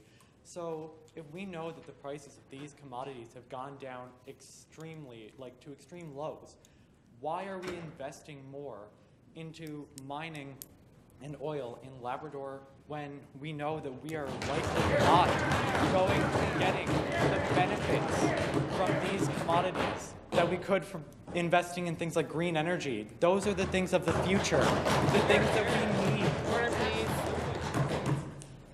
please. I'd also like to speak to the fact that they say a lot about the primary sector in this resolution. They speak to working on the primary sector of mining. What about the secondary sector? This ore that we do produce comes out of the ground and it's shipped off to other places. It's shipped off to China. It's shipped off to the States. Why is it that we are not taking the opportunity to provide jobs to the people of our province, the people of Labrador, to refine this ore into the products that can be sold at markets to other places? Why is it that we ship this off and give it to these other peoples, and we don't take the easy benefits for ourselves from investing in this here in our own province? I'd also like to speak to the ferry service to Labrador, or lack thereof at this point, basically. I live in Corner Brook. I've seen the ferries to Labrador. They came into Corner Brook in the winter. They stopped that for some reason. It was a much better port for the people going to Labrador because it's ice-free in the wintertime. They don't need to be stopped in St. Barb all the time because of the fact that St. Barb is clogged with ice in the wintertime and the ferries cannot get across. So how does stuff get to Labrador then? I propose that we do something about this ferry service. We need new ferries that are capable of going to Labrador in the wintertime and the summertime and providing the people of Labrador with the services that they require. I also don't agree with the fact that right now the people of Labrador are being serviced by a ferry that carries 12 people. How can we provide the proper services to the 25,000 or more people who live in Labrador on a ferry that carries 12 people? We are providing them with flights across, but what does that do for any goods that they need to get across? So it's also an outrageous expense for our province to have to fly people across to Labrador when we could be providing services on a new boat similar to the ones possibly that we built for Fogo and Bell Island. If we were to build these ferries to go across, the people of Labrador would get these better services, and then if we do as said in this resolution and upgrade the road across Labrador so that the people are able to travel freely and not have to worry about any incident that could occur at any time because of the state of the road. If we upgrade this highway, well then that's perfect. They are able to travel freely across, and it opens up new economic opportunities. Like I said, in green energy, we could invest more in hydropower. There's huge rivers up there that could potentially be dammed off and provide new sources of energy to our province. So in conclusion, there are a lot of great things in this resolution that I do agree with, such as in Clause 4, the Labrador Environmental Studies. I think that's a great idea, and I agree with the member here to my left that this course should potentially be offered in high schools in Newfoundland and Labrador as well, so people understand what it is happens in Labrador, how their environment is in Labrador. Clause 3, I agree with Clause 3. We need to invest in infrastructure in Labrador, and I feel it could be done better than what they say in Clause 3. There's more that we could do for the people of Labrador to give back to them. Clause 2, I do agree that the environment is a huge responsibility of the people of our province, but I speak to what the critic said. Who are these companies that they propose actually working for? Are these working for the government, for the betterment of the environment, or are they working to hide what it is the corporations are actually doing in Labrador? Clause 1 as well, I don't see how negotiations with the Aboriginal groups are going to work, as the Aboriginal groups were here long before us. The Aboriginal groups have had this land for many years, and they deserve their right to this land. No negotiation about that. It's their land, and they deserve the right to that. Thank the member for his remarks, and I recognize the member for Bonavista. To elaborate firstly on a point that the critic mentioned, but that hasn't really been focused on yet in this debate, and that would be the mental and physical health aspects of introducing a mining industry. And so it has actually been shown in a lot of studies that the long hours, the stressful hours, the dangers, and many other things involved in the working conditions of a mine have severely impacted the mental and physical health of the workers involved, and also the mental health of the families involved. And I think this is a really important point to raise, because we know that the mental health problems and issues in Labrador and in our province in general are increasing a lot and are a very big issue that we're not really treating at all. There's a very big lack of health care, mental health care, physical health care, both in Labrador and Newfoundland, but specifically in Labrador as well.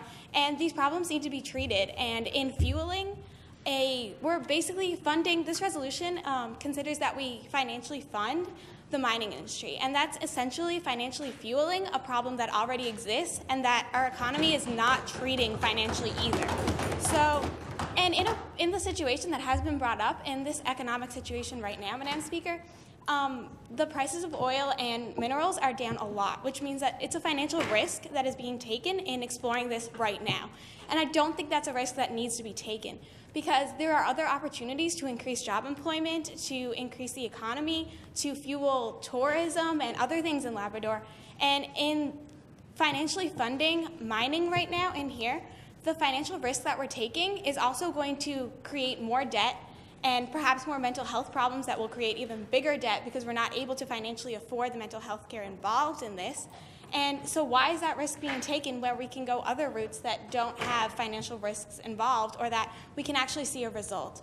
And moreover, if we are in a situation where exploring a mining industry is going to cause financial issues, that needs to be taken into account in Clause 2 as well, because if we're asking companies to implement, to pay for these environmental debts, how are they going to do that if they're in a financial debt of their own? So basically, we're saying that, okay, these industries, this resolution states that these industries should explore avenues that aren't really assuring any sort of financial benefit, at least right now. And although that may change in the future, and that was mentioned by another member, this right now would mean that there would be a financial problem involved in this. And if they can't even create enough money to benefit themselves, how are they going to create enough money to actually pay to better the environment and to fix the problems that they are making?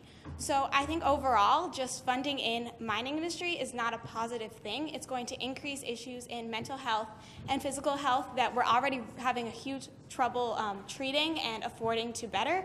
And it's also just going to put the province and the environment at risk as well.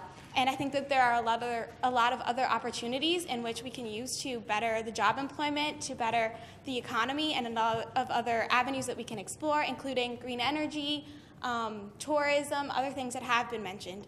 But overall, I do want to say that I do strongly agree with Clause 3 specifically and Clause 4 as well. And I think that these are very important and that the resolution should pass, though amendments should definitely be made, because these are huge changes that definitely need to be addressed, and that even members here who perhaps like some of us aren't directly affected by this problem, but a lot of us are, and it's really important to see that these issues matter so much to everyone, and so they should definitely be addressed. And lastly, for Clause 4, I do agree with my members across the way that programs should be implemented into high schools, and I don't mean to say that I do agree that there should be bigger programs in Labrador, because yes, this is right there, but there is a very big gap between learning about things and then wanting to explore them. So if we have a smaller program implemented into high schools, which instigates that sort of interest and sort of opens the avenue that people might be really interested in learning about Labrador, and then we have a bigger, more in-depth program specific to Labrador in Kona and Labrador campuses, that would probably be better, so that interest can be instigated but then bettered. If people want to actually pursue that, they can go directly to Labrador. They don't need to be here in Newfoundland, but yeah. I thank the member for her remarks, and I recognize the member from Cartwright, Lanza-Clare. Thank you, Mr. Speaker. I am speaking as a Labradorian. I have lived in Labrador my whole life, and I see issues in both Clause 1 and Clause 2. Nothing too major, just about the environmental aspects. Tourism is very major in my area and all along Labrador. And I can't speak directly about the mining because it is not in my area, but I can speak about construction in general and destroying the environment in general. Where I live, there are massive poles, wires running right through my land, right through our skidoo trails, right through our traditional hunting grounds, and really it just looks terrible. It looks awful if you're going for if you're going for a ride, you're going trapping or hunting, which is very important to our culture. It looks terrible just to see these giant metal statues in our land. Our natural beauty, Labrador is a very beautiful, beautiful place to be, and I thoroughly enjoy walking through my community, traveling through my community, and just looking at the beautiful landscapes. All these construction and all these different projects are destroying our traditional footpaths, our hunting grounds, and there's actually an ancient burial ground in my community that has been destroyed by companies that have been just exploring. So if this is happening in my local area, this is happening everywhere else in the province. I'm also going to speak about Clause 3. I strongly agree with Clause 3 because my people are angry. My people are angry and they're hurt because of the state of our roads, because of the state of our transportation, our accessibility to the rest of the province. I'm going to tell you that tourists are turned away from coming to our province once they see the state of our boat. Our boat is not up to standards, it's not up to safety standards, not up to sanitary standards. It is not fit to be on, to be honest. Speaking about the roads, in my area we do have pavement. My pavement is about 25 to 30 years old. Pavement, the ability of pavement should be about 15 years that it should be repaved. So we're about 10 to 15 years due for pavement in my area. This has caused as many as 5 accidents in my local area, the state of our roads, which all could be easily revoked if we had good pavement. Traveling for medical appointments is very dependent on our weather. If the airplanes can't get out or if there's too much ice, then people ultimately could die because it's just we don't have the healthcare centers to take care of our people in my area, and if the weather is bad, we cannot take them to bigger centers. That is a major issue in my area. I do not agree with my member to my left about how money is a big factor here. Money should not come before the people of Labrador.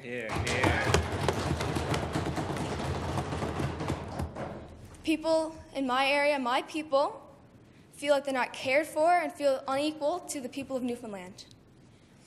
They feel like Newfoundlanders get treated better. We feel like they get most of the resources, they get the better paid roads, they get the better transportation, and we don't get any of that. So speaking for my people, we feel like we were treated unfairly. And we are a full province. It is not Newfoundland, like my member across the way said. It is not just Newfoundland. It is Newfoundland and Labrador. That's all I have to say. I thank the member for her remarks, and I recognize the critic of health. Thank you, Madam Speaker. We need to stop investing in volatile resources that put us in our current financial situation, as is outlined in this resolution. This resolution would have us invest in in Labrador, specifically invest in mining. We need to get away from these volatile resources that put us in the current financial situation, because as we are right now, we are in the worst financial situation in this province's history. We need to fix our fiscal situation before we can invest on a gambit that companies will come here. As my honorable member to the right had said, a number of energy companies in the United States have gone bankrupt or are on the brink of bankruptcy for investing in a gambit. Madam Speaker, this is not the time to be hoping that companies will invest in Labrador on a gambit that ore prices and iron ore prices will rise, Madam Speaker. The volatile resources like this, unsustainable resources like this, put us in our current fiscal situation, Madam Speaker. We need to move to renewable energy sources and energy sources that we have not explored yet. We need to put the people of Labrador first, their health and their environment, because as the member across the way said, we are one province. We are Newfoundland and Labrador, not Newfoundland or Labrador, Madam Speaker. We are one province. And as one province, we should care about what happens in Labrador, like the environment, for instance, as a member across the way had said, or members across the way, because many members have stood up and talked about how the environment isn't working.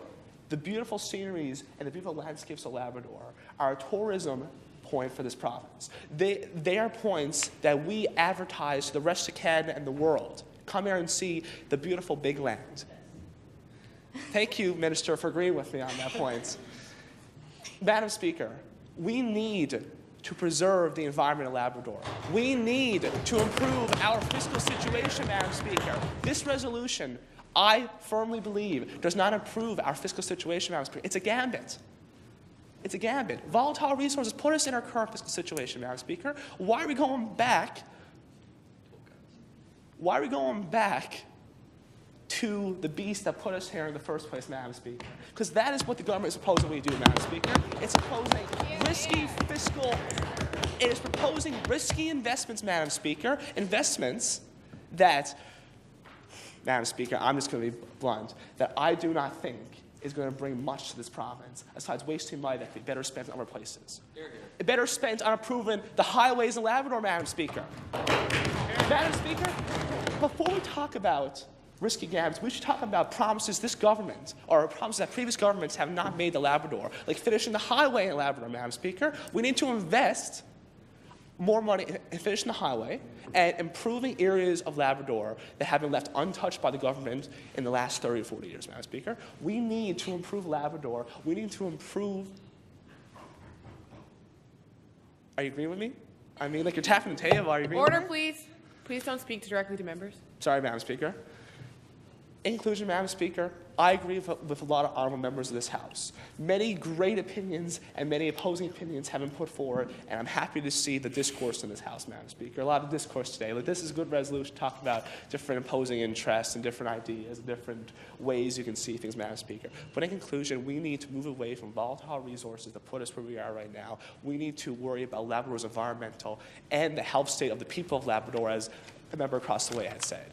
And we need to focus about putting in high schools, as a member to my left had said, increasing trade options in high schools. We need to invest in having people educated for jobs, as opposed to a gambit that, in my opinion, will not pay off, Madam Speaker. Thank you very much.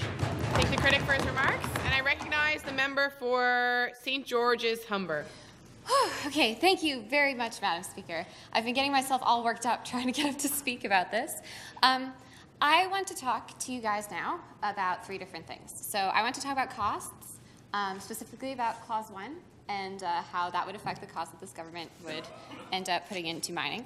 I want to talk about social responsibility, because this resolution is about sustainable economic and educational development, and part of sustainable development is socially responsible development. You cannot sustain development that doesn't take into account the needs of the people. And lastly, I'm going to talk to you guys about infrastructure. I believe I'm going to be echoing several members in this chamber when I talk about that, but you know, I'll save that one for last. That'll be fun. So first, I want to very strongly disagree with what has been said by many members in this chamber. A lot of people seem to be in favor of striking Clause 1 completely. I mean, I haven't confirmed with very many people that that's sort of the general idea. I would like to instead amend Clause 1 such that we can make mining a socially responsible and sustainable practice. So my proposal for that would be if we were, for example, to have an amendment to Clause B in the future, saying that any funding available would be conditional on the creation and maintenance of an account with enough money available at all times to completely close the mine in such a way as to restore the land to the best possible condition. So that, if in economic times such as these, when oil prices aren't good, mining companies go in with the ability to clean everything up if they go bankrupt, right? Because that's the problem. The problem isn't that we're spending money on mining. The problem is that we're spending money on mines that close and ruin the land for everyone else. So by forcing companies to have that money available at all times, even if it is a gamble for them, right? Even if they do go bankrupt, we at least have a backup plan. And I think that that's the most reasonable way to look at this, because we allow an industry that's been huge in Labrador for quite some time to continue. We allow that industry to continue making money. And heck, probably a lot of the people in the oil industry would like to take a gamble that the prices will eventually rise, because that means that they get to keep their industry. They get to keep the mines that they have. So basically, we should try to allow them to do this, but in such a way that if worse comes to worst, if they stop making money, they're not going to pull out and have our government take on the surprise costs of having to clean it up for them, and having to take on, having to give them loans such that they're able to clean it up. Rather, we can assess up front when we're about to give them funding, say, will you use this funding to close the mine if you run out of money? And so we can assess every cost that we will incur based on those mines, assess the cost of cleanup, which is basically the status quo right now, because the government does pay for the cleanup of essentially all mines, because once a mine closes, you're not going to close the mine unless you don't think you're going to make money anymore. You're not going to close the mine unless you go bankrupt, because people want to hold on to these assets that they have. So by us as a government giving people funding to keep in this account such that when the mines close, we can restore the land to its proper status. We assess those costs up front. We don't get them as a surprise, 10 years down the road when the mine can no longer function. We get to make educated decisions about whether or not a mine should open, based on whether or not the government can afford to close it. And I think that that is the best strategy for the people of Labrador. I think that it is better to provide the funding to make sure that the people of Labrador are being treated fairly. This is the same kind of argument as we should improve the highways. Although I would take that argument even farther and say that we should put cell service on the highways. It shouldn't be the case that if people want to visit Labrador and drive up the Labrador Highway, that they should have to find a satellite phone or risk crashing because of the poor road quality that has been mentioned, and also not being able to call for emergency assistance. This is absolutely absurd. So based on the same kind of reasons that people here support the development of the highway, I think that we should be supporting the funding of mining, but we should be supporting the funding of mining in a responsible way that doesn't end up with the people of Labrador losing out on not just mining industry, but also on the land. Because the land is a huge part of Labrador. It's a huge part of the Labrador identity. We've heard from several people who stood up, and they all speak about their land because it is important to them, and the people of St. John's and the people of Newfoundland often tend to ignore this. So yes, I think that by changing Clause B so that we could do this, if somebody wanted to write that amendment, I would absolutely love it. Rather than striking Clause 1, we can keep mining but make it socially responsible. We can keep mining but integrate it into the Labrador identity in a way that's safe for them and in a way that makes them feel like they're not just being stomped on. So next, I want to talk about social responsibility. So like I said, that is part of sustainable industry, is making sure that the people around your industry are going to stay there, right? So if you have a mine close, if a mining company goes bankrupt and they leave their mine, right, not only do we have these environmental effects that I talked about earlier, but also we leave people out of jobs, right? We leave people sort of out of jobs, and it's surprising and shocking to a lot of them. And this contributes to a lot of social difficulties in Labrador, unemployment does. And I think that by sort of encouraging these industries, we can sort of do some work to help people in Labrador actually find work that they like. We can help them find work that is good, not just for like their wallets, but also for the land. I think that's extremely important. I think that Clause 1A in particular is a huge part of any social sustainability argument, and I highly applaud the minister for including it. If somebody wanted to build a mine in St. John's, I am certain that the people who have a claim to St. John's would be consulted about it. If people want to construct a mine in Aboriginal territory, people with asserted rights to that territory are not consulted about it nearly as much as they should be, which is 100%. And this is, again, an argument about it being worth spending the money to improve the quality of life of the people who live in these places. It is worth spending that money every single time. It doesn't matter what the economy is like. Spending money to improve the rights of the people of this province will be worth it 10 times out of 10. And so along the same vein, clauses 3 and 4, again, I just want to jump on this bandwagon of support for clauses 3 and 4. I think that they're absolutely fantastic. I do have one issue with clause number 4 that I would like to just bring up very quickly. So clause number 4, in part B, we talk about establishing a research center that would include research on cultural and social studies. I would advocate that we not make the mandate of this research center cultural and social studies, just because a lot of the time, cultural and social studies in areas like Labrador that are like very Aboriginal in parts of Labrador, people tend to go to these places to research them, and they use that research to other them. So they say like, look how different these people are from us. Right? Like, look at all of these weird things that they do. Look at all of these traditions that are like, they don't make any sense to me at all. And I think that it is socially irresponsible to encourage that kind of research from the outside. So I think that if people in those communities want that research to be done, there will be a call from within the community for it to happen. I think it is not our responsibility as outsiders to sort of tromp on in and say, I'm going to research you. You would make a good subject. I think that that's extremely problematic, and I hope that the House would see why. But other than that, I do love Clause 4. Like I said earlier about Clause 3, so I'm going to start talking about infrastructure again now. I love Clause 3. I think that the infrastructure in Labrador is a huge issue, and it was one that I wasn't even aware of until very, very recently. So I had the opportunity to do some presentations in high schools up along the south coast of Labrador. And I was astounded to find out that there was no internet. And I was astounded to find out that there was no cell service. Because those are parts of basically normal life in a lot of other areas of the province. And it was extremely unclear to me why the government would just sort of like deprive people in certain areas of the province of these services when they're like an extremely important part of normal life in other places. So like I said earlier, if due to the really poor roads that the government is not maintaining, someone gets into an accident, that person can also not call for emergency services without a satellite phone. And that's also because the government hasn't been encouraging like the placement of resources like cell phone towers such that people could do those things. We've talked a little bit about the ice-breaking vessels. We talked a little bit about boats.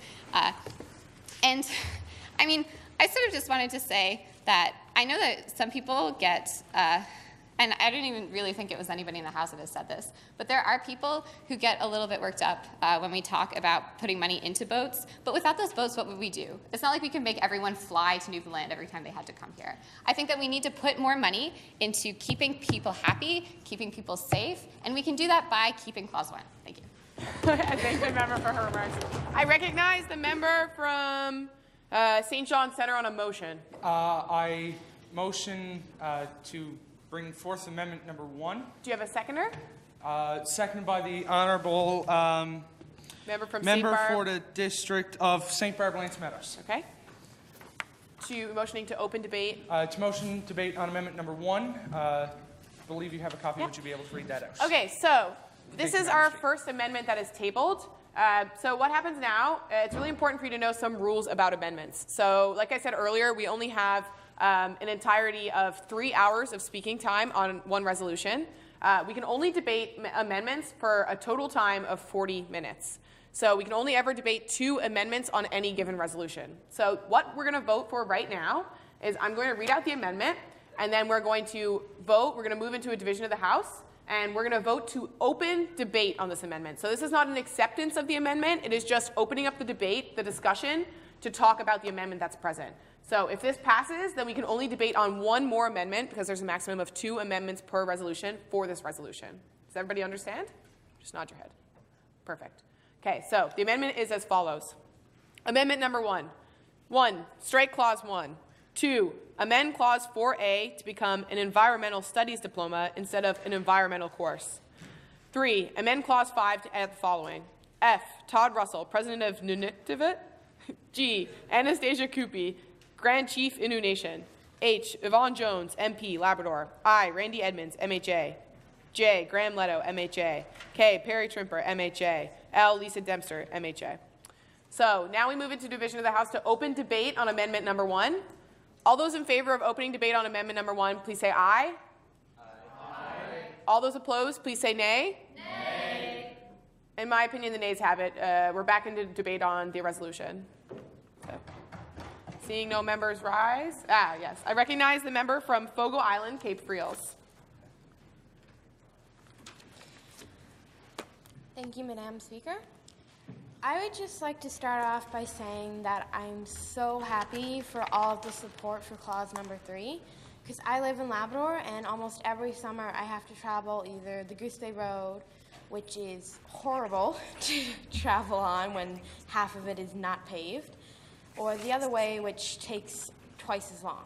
So most people choose the Goose Bay Road, which causes accidents. It's unsafe for people to be driving on. And I'm so happy that there's so much support to put forward this clause as part of the resolutions for Labrador. I would also like to point out that, yes, paving the road is a very important thing as regards, it's more important for safety than money. Like, I understand that it's going to be expensive, but I also think that it's more important for lives to be saved than for cost to be worried about. There's 3 ways to get out of Labrador, or into, depending on which way you're going. There's the air, which is horribly, horribly expensive for most people to travel, so they usually try and get out on one of the roads. And considering most people go to Newfoundland, they choose the Goose Bay Road, because otherwise you got to go through Nova Scotia, which takes longer. These roads, they have no self-service. They're very poorly maintained, even when they are just gravel. So it's harder for people to get out and in any way, which causes lots of isolation, which is not a good thing considering, like my fellow member said, we are one big province, not just Labrador, Newfoundland. I think that the roads are an important factor and should be really, really looked at, and I agree with the 5-year period, because honestly, I think that it's probably been started and stopped since I was like 5, maybe, around that age. And I think it's past time that it was actually completed for people to get in or get out. And I agree fully with the 5 years. I also agree with the clause number 4, except that I think that the Labrador Environmental Studies course, it should be offered as from like a junior high level to all the way up until you finish your diploma, whatever that may be, because then you can fully grasp the concept of how it moves like throughout the years. I also would like to point out that yes, paving the roads might bring mining back to our town, but that's a bit iffy at this point with the oil prices and the iron ore prices being on a downturn. So I think that we should pave the roads just for the people, not on the gambit that mining may or may not come back into this town.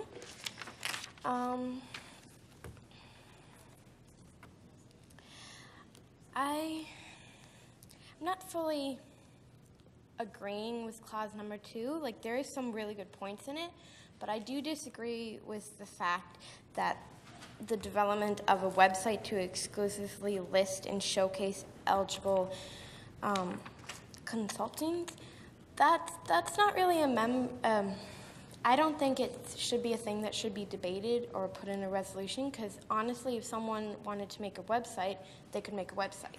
Like, I know I've made 2 for my school, so they're not that hard to make. They just take a little effort.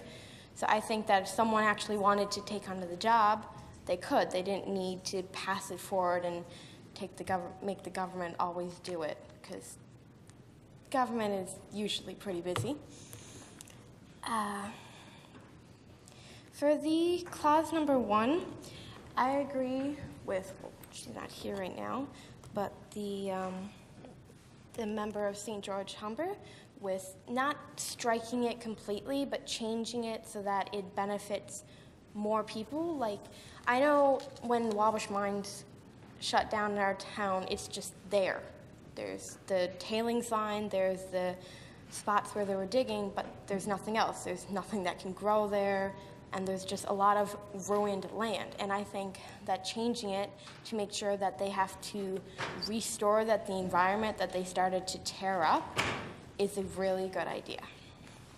I thank the member for her remarks, and I recognize the Leader of the Opposition. Thank you very much, Madam Speaker, and it's very nice to get up and speak about this finally after listening to many of the remarks by the members. So, first of all, I think clauses 3 and 4 are fine. I think the House has established that paving the Trans-Labrador Highway and instituting a course, is fine, and it's good policy. But let me tell you, Madam Speaker, those are not where the issues lie. Those are not where the issues lie at all. The issues lie in this notion and this narrative that, corporate welfare is somehow needed to, boost the economy somehow. I just simply don't understand it. When you're dealing with a resource that is so volatile as iron ore, why should the government be giving corporate handouts to these companies when the price is low? It's like an investment that just simply does not make sense, Madam Speaker. So I don't understand what the government is thinking when you're talking about making an investment, but you do it in these kind of resources. We should be looking at renewable resources, different types of energy, Madam Speaker. We should be looking at different types of energy, because we know Labrador has it. We've already made investments in Churchill Falls, and some people will debate Muskrat Falls, but when we get Churchill Falls back, we'll definitely roll in. But there are a lot more opportunities for these types of developments, and we're not looking into them. I feel like the government is closed-minded. They're simply closed-minded in the fact that they're not looking for opportunities. They're not looking for opportunities beyond what we already know, and sometimes we really need to move beyond what we already know. Look into the future and say, maybe it could be a good idea to look into renewable resources and new development of energy, clean energy, green energy. And it's definitely something that's worth looking into. So in terms of Clause 2, subsection B(I), tax credits for companies, no, I simply do not support that. I do think it's just simply corporate welfare. Another thing that's strikingly odd to me is a whole notion of government cleaning up, environmental messes left by corporations. To me, taxpayers of this province and of this country should never be on the hook for messes and environmental damage that has been caused by corporations. Anyone who suggests that should happen, it's simply ridiculous. Because while it says, talking about implementing an interest rate, we have no legislation concerning what corporations should pay and what the fees are. There's no set fine or anything like that. We need to have legislation that says the polluter pay. Madam Speaker, because the polluter should always pay. The people who pollute the lands, that the member over in the corner, I can't remember her name, member for... Okay, I can't remember, but talked about how important land was. And it is, and if we don't take care of it, Madam Speaker, and if we don't make sure these corporations look after it, and we don't hold them responsible, then we lose that good, pristine land that we talk about that is Labrador. Madam Speaker, we lose it. And I see the ministers making comments and no, whatever. Listen, all I'm saying is this. We should make sure that corporations have the social responsibility to protect the land of which they take the resources.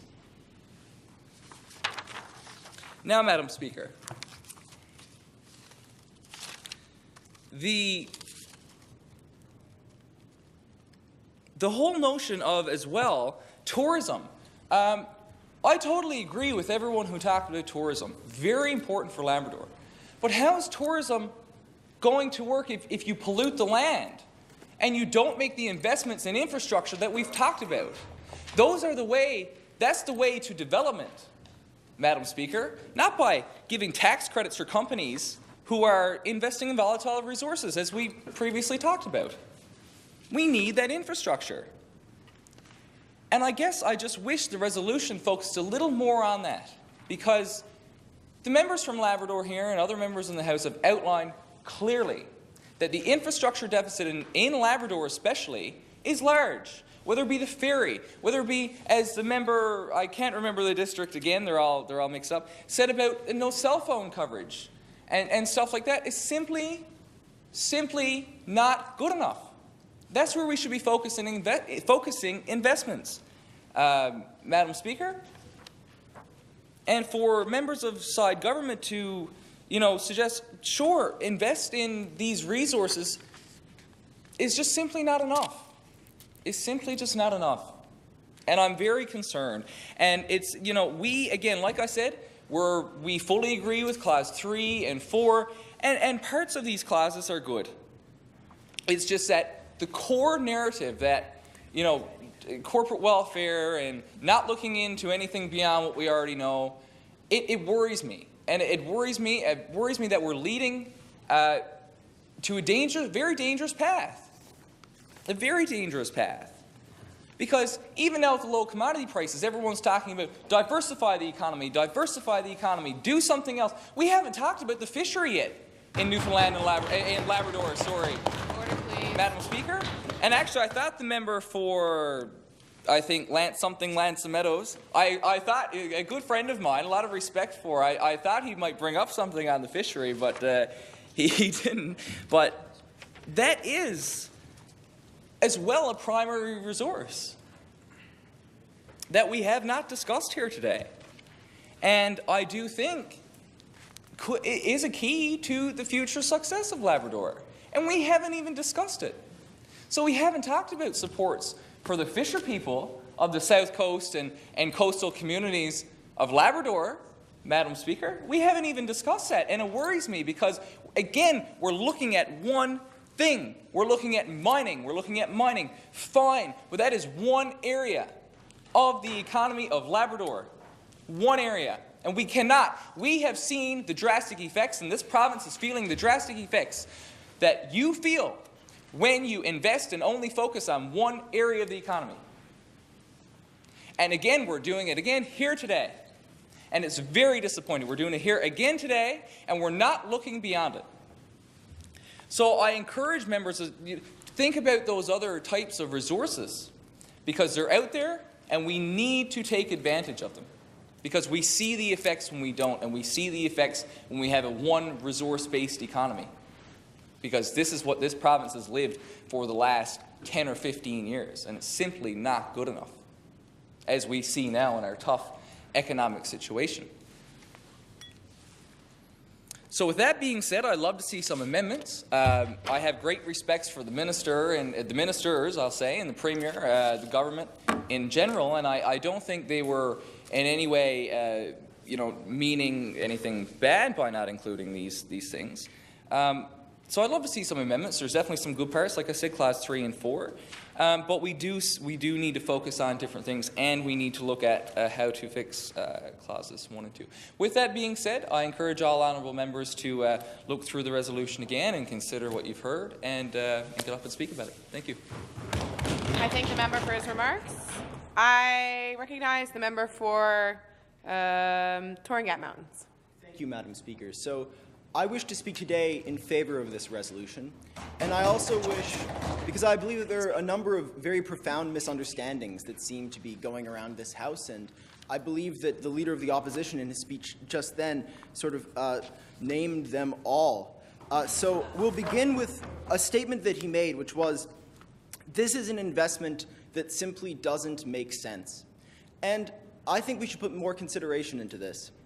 This bill is something that promotes, it advertises, it increases funding for things like exploration, for things like prospecting. These are relatively low-cost things. These are the kind of things that just appeal to companies. They're a way of reaching out to companies and saying, look, come here, we'll make the first little bit of your project easier for you, just as an incentive to say, come to Newfoundland, don't come to Australia, don't come to Malaysia, just come to Newfoundland.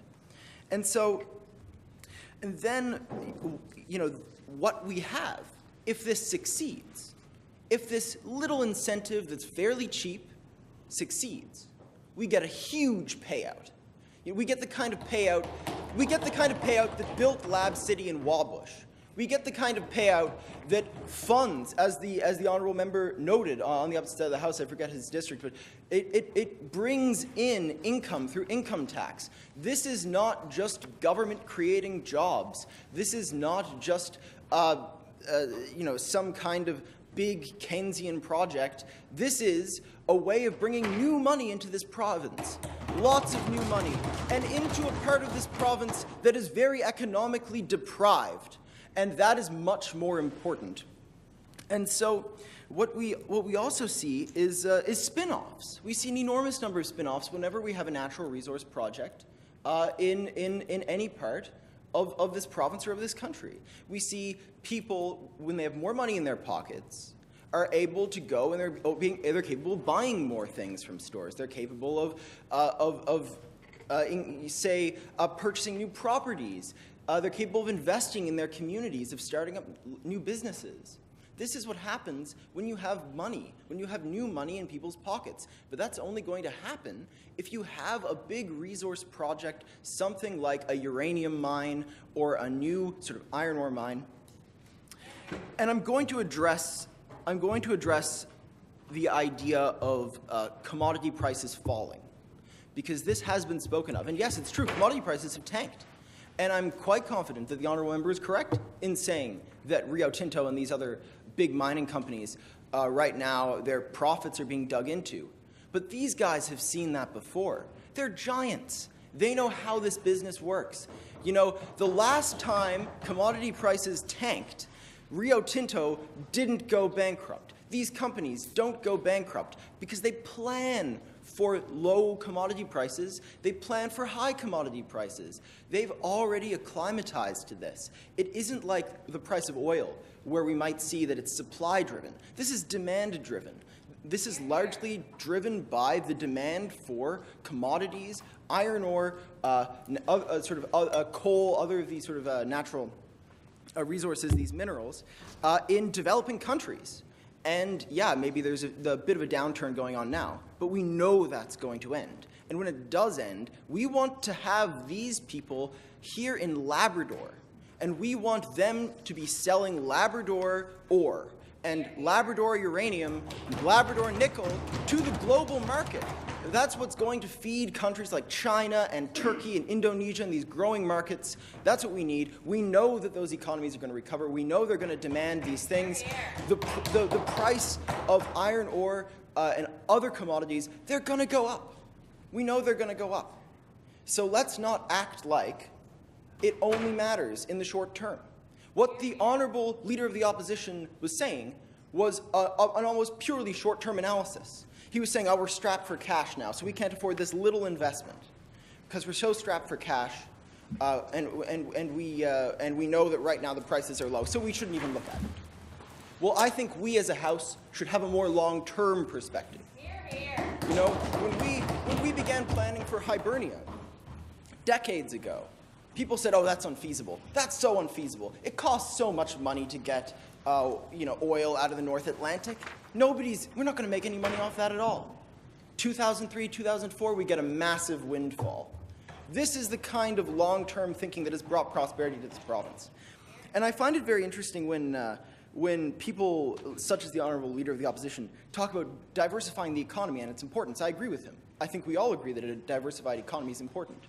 But at the same time, when you hit the gold mine, sometimes quite literally, of natural resource wealth, are you not going to take it? If you go down and you buy a lottery ticket and you hear you have the winning number, and are you going to say, "Well, I'm probably not going to get that winning number again, so I guess I won't cash in the lottery ticket. I'll just leave that money on the table"? Who thinks like that? Who thinks like that? So we need to try to hit that jackpot.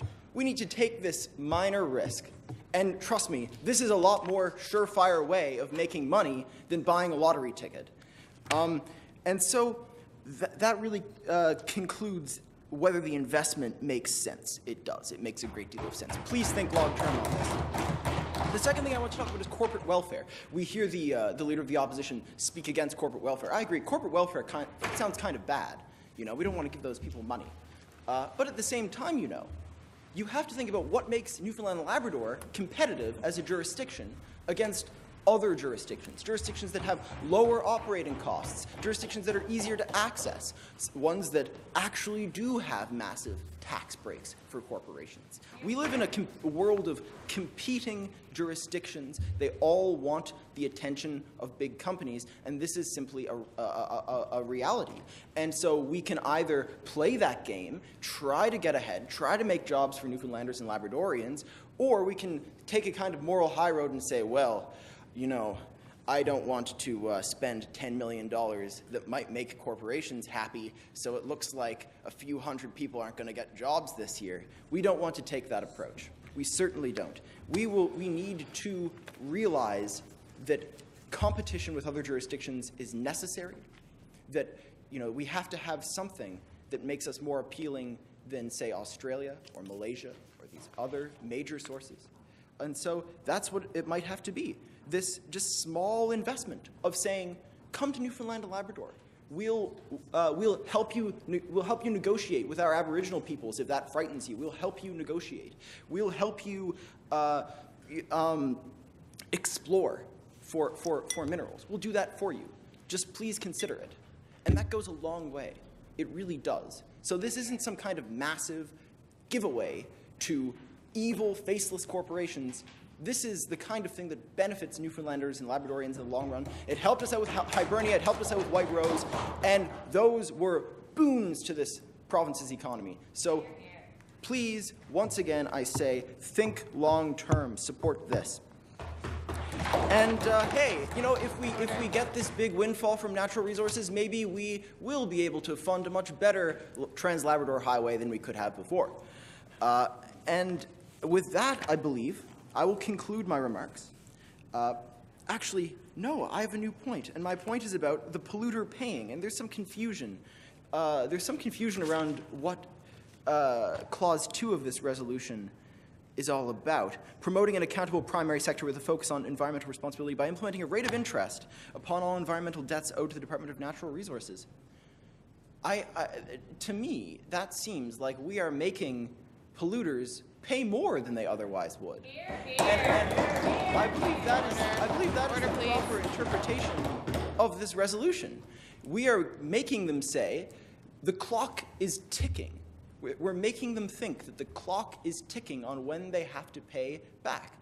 And if they don't pay back now, they're going to pay back more later. That's what this means. This provides an incentive for those guys to actually clean up their messes. I don't see anything in here about the state cleaning up the messes for these mining corporations. So I believe now I actually have addressed all of the sort of misinformation that was going around. I really do hope that you take the sort of long-term analytic perspective that ought to be taken in this and support this resolution. It is very good for the future of this province and for the welfare of Newfoundlanders and Labradorians. Thank you, Madam Speaker. I thank the member for his remarks. Sorry, I recognize the Minister of Health. Thank you, Madam Speaker. So, thankfully, thanks to the member from Torrington-Mans for giving a very good comprehensive review of the economics involved in this project. Now, I may be the Minister of Health, but there is another area which I'm fairly knowledgeable in, and that's tourism, actually. I've worked in tourism for a number of years now, and there's a lot of confusion that we're not addressing in this industry. For one, the province has already invested countless amounts into advertising for this beautiful province. So that's already being done, and I'm not sure, Madam Speaker, but those ads are envied across the country. I have heard tourism experts tell me, you know, some people ask me, why doesn't a province like ours, like New Brunswick, run tourism ads like Newfoundland? And their only response, the only thing they can tell us, Madam Speaker, is because we're not Newfoundland. That is a shameful response because they can't come up with the creativity to come up with beautiful ads. And that's what draws people in. And especially in a time where the American dollar is higher than ours, these ads will draw hordes of people. I can guarantee you. Now, this resolution does actually cover a good aspect of tourism. It's roads. What brings people in? Well, it's roads. It's transportation. We need to transport people here to get them to spend money here. Our clause 3 does go over how we intend on paving the roads. Now, I know the critic for health actually missed this and forgot this point, but we do have a provision in here talking specifically about roads. And when we redo roads, that's when tourism increases. I have seen over my time in a very rural community with terrible roads, low numbers. The following year, after paving roads, those numbers went up. And it's at the point now where our numbers are up almost by 100%. That's what paving roads have done. If it takes 5 years and a bit of money to do it, then it's an investment well worth it. Because those people will go into Labrador where they wouldn't have gone before. And this some talk about causeways. We're talking about building a causeway, and some folks here, larger than that, connected to PEI. We don't go to PEI to see the causeway. I mean, this is going to be a very ridiculously built project, and the ferries that we're talking about, improving the ferry service, that actually draws in tourists. People actually do like taking the ferries, and how do they get here? How do most tourists get here? I've worked close to Cape Breton, and most travelers I have coming in, they tell me, you know, we're going to be taking the ferry to Newfoundland this time around because it's nice, it's quaint. It draws tourists in. So, in terms of that, I think we have covered that aspect of the industry. Now, I have a few notes here. So what else does this resolution do? Well, it gives attention to an area that is often forgotten. More often than not, we sit here and we talk about Newfoundland. We always forget what's after the and. More often than that, we forget about Labrador. That is often... Point of order. I recognize the member on a point of order. He was just talking about how people forget Labrador. A few minutes ago, he failed to say Newfoundland and Labrador, and he just said Newfoundland. So, I can get the confused. Order, please. I'd ask the member to apologize for forgetting Labrador. What? For not. It's fair. No, it's fair. It's fair. Thank you, Madam. It is fair. I did notice it and couldn't have gone back. But I do apologize to the House for forgetting about Labrador in a speech. But let's not let that detract from the actual substance here, because that's what we're actually talking about here is a problem that in legislation gets forgotten, and this gives special attention to a place that is often forgotten about. When you look at the history of Newfoundland and Labrador, just a bit of water first. When we look at the history of Newfoundland and Labrador, most of it is centric on St. John's and Water Street and areas around St. John's. That's what a lot of historians do talk about. it is very hard to find a lot of information on Labrador. So it's great that we're finally talking about this place. Now, I understand that there's a lot of folks here, a lot of members here, who are bringing up concerns about the fishery. But we haven't forgotten about the fishery. As the critic for this portfolio mentioned, this is a very dense resolution. And what's wrong with having focus on one industry? We're not forgetting it. Nowhere in this resolution did we say, let's forget about the fishery, folks. Newfoundland and Labrador has had industry that has been other than the fishing. In the early part of the 1900s, timber was actually our largest export of this province. So, I mean, there is a history of having focus on one industry, and we're doing justice. We're finally doing justice to this one industry. Finally. Now, in terms of cleanup, I know there are some folks here, some members here, who are discussing that leaving it to government to have to clean up a mess is not the right thing to do. Well, Madam Speaker, I have lived in a place where this has happened, where this exact debate has happened. And although there are provisions in here that will make businesses pay up, because we will do that, because we actually need to get them here. We need to get them here first. So that's the first thing that we need to do, because they're not coming here yet. We need to create a business climate that will create it. But if they happen to leave a mess, they'll end up like a mail company in New Brunswick called Smurfit Stone, actually, that left its mess. And it looks like the apocalypse just happened. You know, a big nuclear explosion just happened. It's been a mess for years.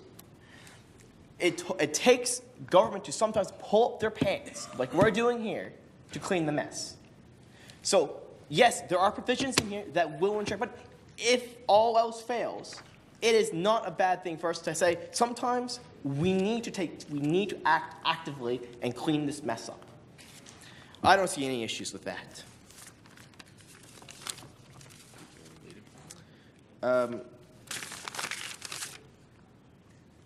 Other than that, Madam Speaker, I think I'm fine. I would like to thank, one moment. I would like to thank the Minister of Health, for his remarks. I'd just like to clarify before we continue about points of order. So points of order are only count when there has been a violation of parliamentary procedure. So although I did ask the member to respond, technically it was not an accurate point of order because it was not a violation of parliamentary procedure. That being said, it's okay to apologize sometimes. So I recognize the member on a motion. A motion to open debate on amendment number 2. Seconded by?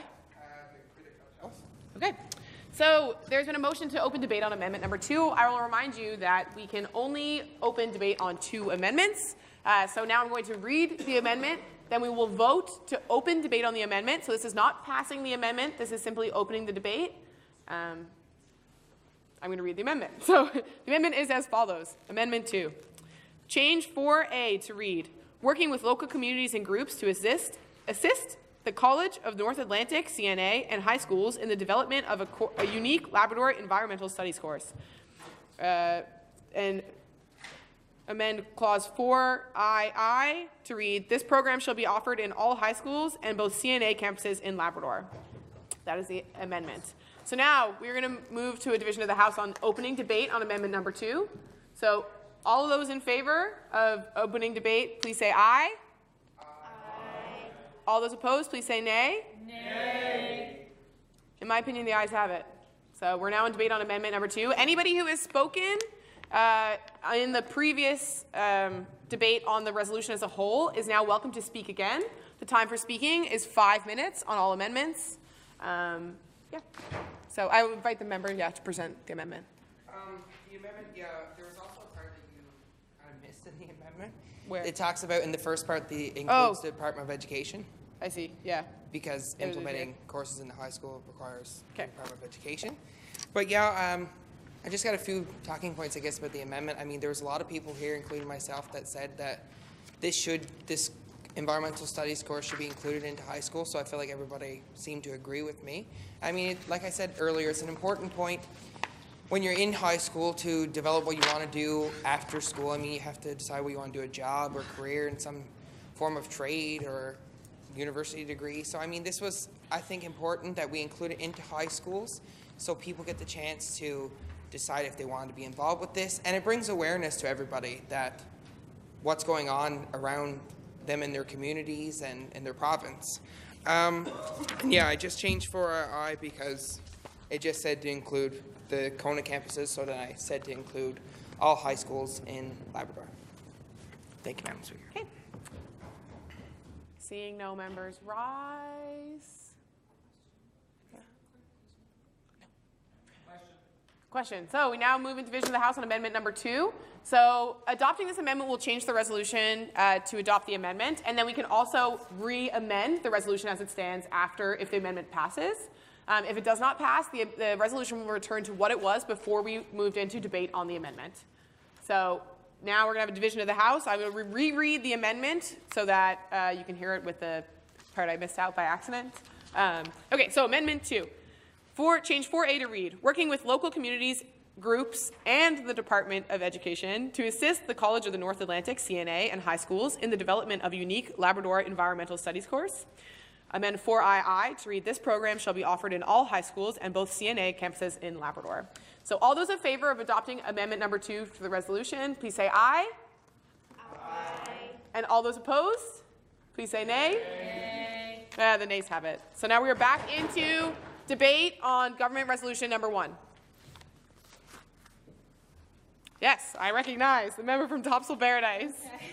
Thank you very much, Madam Speaker. My notes are a little bit all over the place, and I've been standing up for probably the past 40 minutes, so I'm going to mention things that people have spoken about probably 20 minutes ago. I first want to start off by saying that I think the resolution has a lot of potential. And I'm really glad that everyone seems to be on board with consulting Aboriginal communities on what we're actually going to go forward with. The first thing I want to say is I think the Minister of Finance pointed it out earlier about how, well, first of all, in the whereas clause, I think it is important to note that in the second whereas clause, it says mining and oil industries accounted for a combined 31.3% of the province's total GDP. I think that is important, but 2014 was over a year ago. The report from 2014 would have been over a year ago. And I think that we can all see that in the past few months, the price of Canadian oil has fluctuated very much. The Canadian dollar has fluctuated very much. So I think that mining is a very unstable thing to put all of this funding into right now, and I think that we need to focus on a diversified economy to actually promote economic and sustainable development. Order, please. My second point is, actually, I'm going to talk about clause number 1C. Advertise new opportunities for mining corporations and individuals locally abroad. I think that infrastructure, in order to actually make people come to your province, like a few of the members from Labrador have mentioned, you have to have the infrastructure there. Because while you're attracting people to come, once they realize, like the member across from me said, I forget her district, she mentioned she was appalled to find out there was no internet in Labrador, in some parts of Labrador. There was no paved roads, things like this. So in order to actually attract people, you have to set up the infrastructure first before people are actually going to want to come. In the second clause, I have a few problems with the second clause. In section number A, implementing a rate of interest upon all environmental debts. The member behind me, to the left, or to the right of me, sorry, talked about how companies actually plan for these downfalls so companies aren't going to be bankrupt.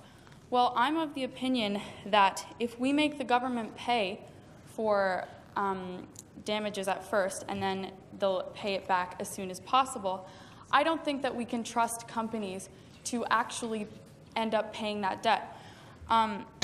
When a body of elected officials, the government of Newfoundland and Labrador, can't plan for a drop in the price of oil seen by our $2 billion deficit right now, I don't understand why we're putting the fate of our province's economy in the hands of companies.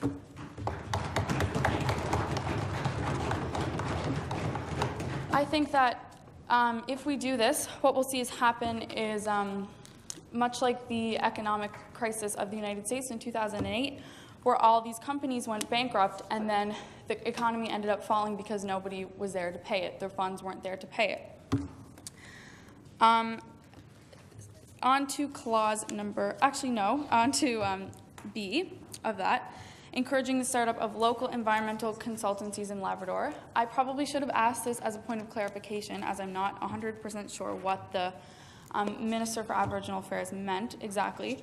I'm not sure if this is actually government-funded companies or if they're just being aided by the government. I'm not sure if they're independent or government, but I think that NGOs, so non-governmental organizations, are important and critical to analysis and criticism of government issues. So I think that it's really important that if an amendment is made, or if this is what the minister actually meant by it, I think it's really important that they are independent from the government as well. On to number 3, clause number 3. I do think that clause number 3 is very good. I would like, though, there to be more on infrastructure in general in Labrador. I think that paving the Labrador Highway would have a good economic impact on our province, to promote tourism and safety and things like that. So I think this is generally a good part of the resolution. I do have a lot of problems with number 4, clause number 4. So that's the education piece. A lot of members have spoke of it, and I spoke to the critic of the Aboriginal Affairs about it at the beginning of the debate, about actually implementing a high school course instead of just a course at Kona. The way I brought it up was poverty in Aboriginal communities or Indigenous communities is very real, and not all, and actually a large majority or a large percentage of Aboriginal students in these poverty-stricken areas don't end up going to college. So if we only offer this in college, how are we supposed to actually encourage and promote the youth of Labrador, the Aboriginal youth of Labrador, to provide and put in money to our economy? I think that possible amendments that could be made are to fix the Newfoundland Studies course that's currently being offered in high schools right now, to include something about this piece. Or possibly implement a completely new course in itself. I think that we should make it a diploma that will lead directly to the jobs at the research centers and development mentioned at the end of the clause, to promote climate science, northern and natural sciences, and cultural and social studies, like was mentioned in the clause.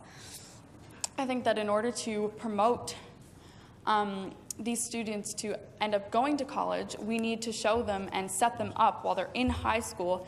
Hey, this is a job you might be able to get if you complete this degree, and then you can put money directly back into your family, because, like a few other members have mentioned, a lot of students from Labrador end up coming to St. John's. And this doesn't mean that they're going to move back. So I don't understand how moving away from Labrador to complete courses is actually putting anything back into their economy. So I've mentioned a few amendments that I'd like to see to the resolution. I do think, in general, the resolution has potential, and like I said, I'm glad that we are all in favor of consulting Aboriginal groups in whatever we tend to do.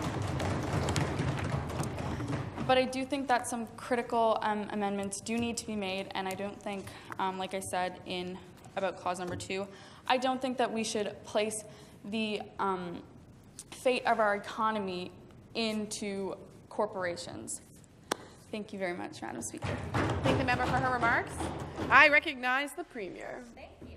I'd just like to start off by saying that I appreciate everyone's comments. I've actually waited so long to speak because I wanted to hear what you guys had to say, what you wanted to put forward, and that really matters to us. A couple of the amendments that have come forward, we have said nay, but I can explain a reason for that.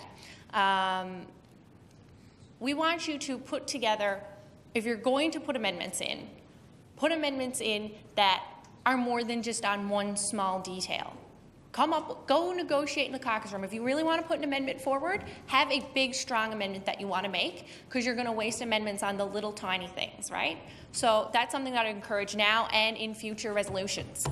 But to begin, I almost wanted to get up as soon as the critic sat down to clarify some points, but I figured I would let you guys hash out, what you guys thought and how you guys thought this was going to go, just so I could clarify some more points. So I'm going to actually go through the resolution myself and clarify different points that may have been confused and the critic misinterpreted a little bit, just to clarify that for you guys, so you have a clear understanding of what this resolution actually stands for and not what has been misconstrued during that.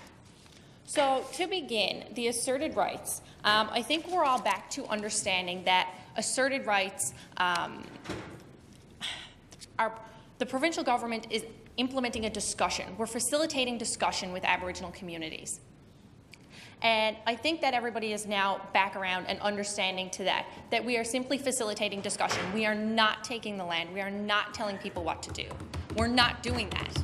And it's very clear, and it needs to be made clear, that everybody understands that point. So that's 1A. 1B, increasing funding available to individual merit exploration activities through the PPGP program. That's actually, I don't understand why people are upset about that. We are investing and attracting people to develop our natural resources. This is such an important part of our economy, and to simply ignore it by saying, oh, well, might cost, a lot of money. It's not going to cost a lot of money. What we're saying is not costing a lot of money. We are simply attracting them to come to invest the money. We're not saying we'll explore and you can come and get it when we have it found. No, we're saying we will help you get there, and then we are going to have a small amount of money with a big return. And actually, I'd like to thank, although he is not here, he had to go for a lunch with the Law Foundation, the member from across the way. He's actually an economics student who is done this year, and he supports this because he understands the economics behind how this works. And that's important. It's important to understand how the economics of this happens. Companies are aware that there's an economic downturn, but because they're in this field where this happens, they know that and they prepare for that. And they know that coming and investing in now is not going to somehow the economy comes back. It always does, and it always has. And that's the point that we're trying to get across. The economy comes back, and investing when others are not is essential to becoming leaders in the field. And that is what every large corporation wants, and that is what we need to be attracting. To continue, for C, advertise new opportunities. People have to know there are opportunities to come here. And we do a lovely job with tourism, as you said. We need to be doing the same for mining. We need to be advertising these things. Hear, hear. 2, promote an accountable primary sector. Okay, so this is all about the environmental part. And everybody says we shouldn't be cleaning up the messes of corporations. And you want to know what? I agree, we shouldn't have to. However, back in reality where we live, sometimes corporations don't pay for it or can't pay for it in a large lump sum. And we're simply not going to leave it there. As a government, we are going to take responsibility to clean up the mess. But what we are doing is saying, you want to know what? If you're going to make a mess and we have to clean it up, you're going to pay more for that. Instead of paying yourself, we're paid for it, now you owe us. And that is exactly what the interest rate is doing and what we need to be continuing to impose. Consultancies. This is my favorite part, mostly because it's been completely interpreted wrong and I need to explain what a consultant is. Google defined it so it would be very clear. It is a consultant is a professional who provides expert advice. They are not a regulatory body. They are not an oversight body. They have nothing to do with that. Absolutely nothing. What we're proposing is investing, and what we state, this has been misconstrued as well, advertising tax credits and funding opportunities currently available to eligible small science and industry-based companies. We are advertising the tax credits that exist for small businesses. We want to just diversify our economy? Start investing in small businesses, because that is who employs people, and that is how we're going to increase employment and increase our economy.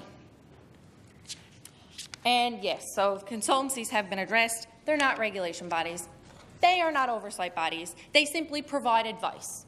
If you were going to go to court, what would you do? You would go consult a lawyer, because they are an expert in that field. This is the same thing, the exact same thing, except we're saying with environmental issues, you're going to go consult the experts. So we're saying we're going to help people do that. And I don't understand the issue behind that. The Trans-Labrador Highway, everybody thinks that's a great idea, and I do too. I think we should definitely be doing this.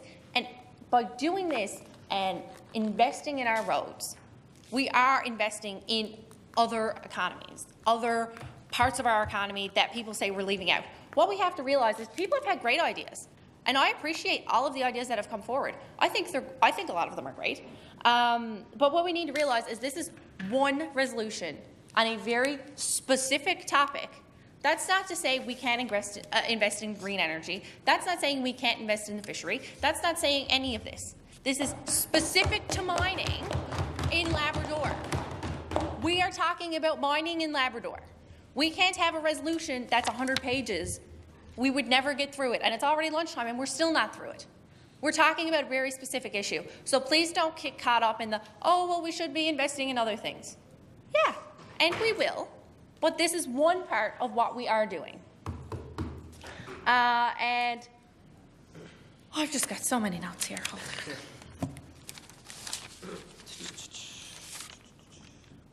Oh, okay. People were talking about education and how we should expand the program. And I am so happy that you guys want to expand this and you guys want to learn more about Labrador. I love that. I do too. But what this is, it's a pilot project. We are going to put this off in Labrador. We are going to develop it. We are going to see how it works. We are going to fix the kinks. And do you want to know what? Then, if we're going to bring it to Memorial in Grenfell or CNA across the province and across Atlantic Canada, then we're going to do that. But first, we're going to start small and we're going to do it right so we can expand efficiently. And also, with the high schools, I think that's wonderful. I think we should have a core curriculum that addresses Labrador and addresses Aboriginal affairs. We should have an entire course on this that you're bound to do. However, I think that needs to be its own PMR. That needs to come forward in a PMR, so it doesn't get lost in this resolution. It stands on its own, because that is such an important issue to just simply shove it in 4AI. No, that needs to be a PMR, because that needs to come out and that needs to go to the government as an issue itself. So that's why I didn't vote for it, because I don't think it should be shoved in this resolution. I think that this needs to be addressed, and this needs to go to the Department of Education in the form of a PMR, which is specific to that issue, because it's so important we can't afford to lose it here. Overall, I encourage you all to come speak with me at lunch. I have ample more things to say, although I have like 58 seconds left, so I can't say them all right now. So what we're talking about is we're not giving corporate handouts.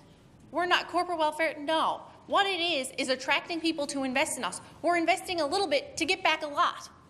I don't understand how that's confusing or doesn't sound like a good idea. It's clear. You invest a little, you invest $1 to get $10 back. That is a great investment, and that's what we're doing. We're investing. We're not spending money frivolously. We know that this works. We've seen it work before, and that's what we're doing.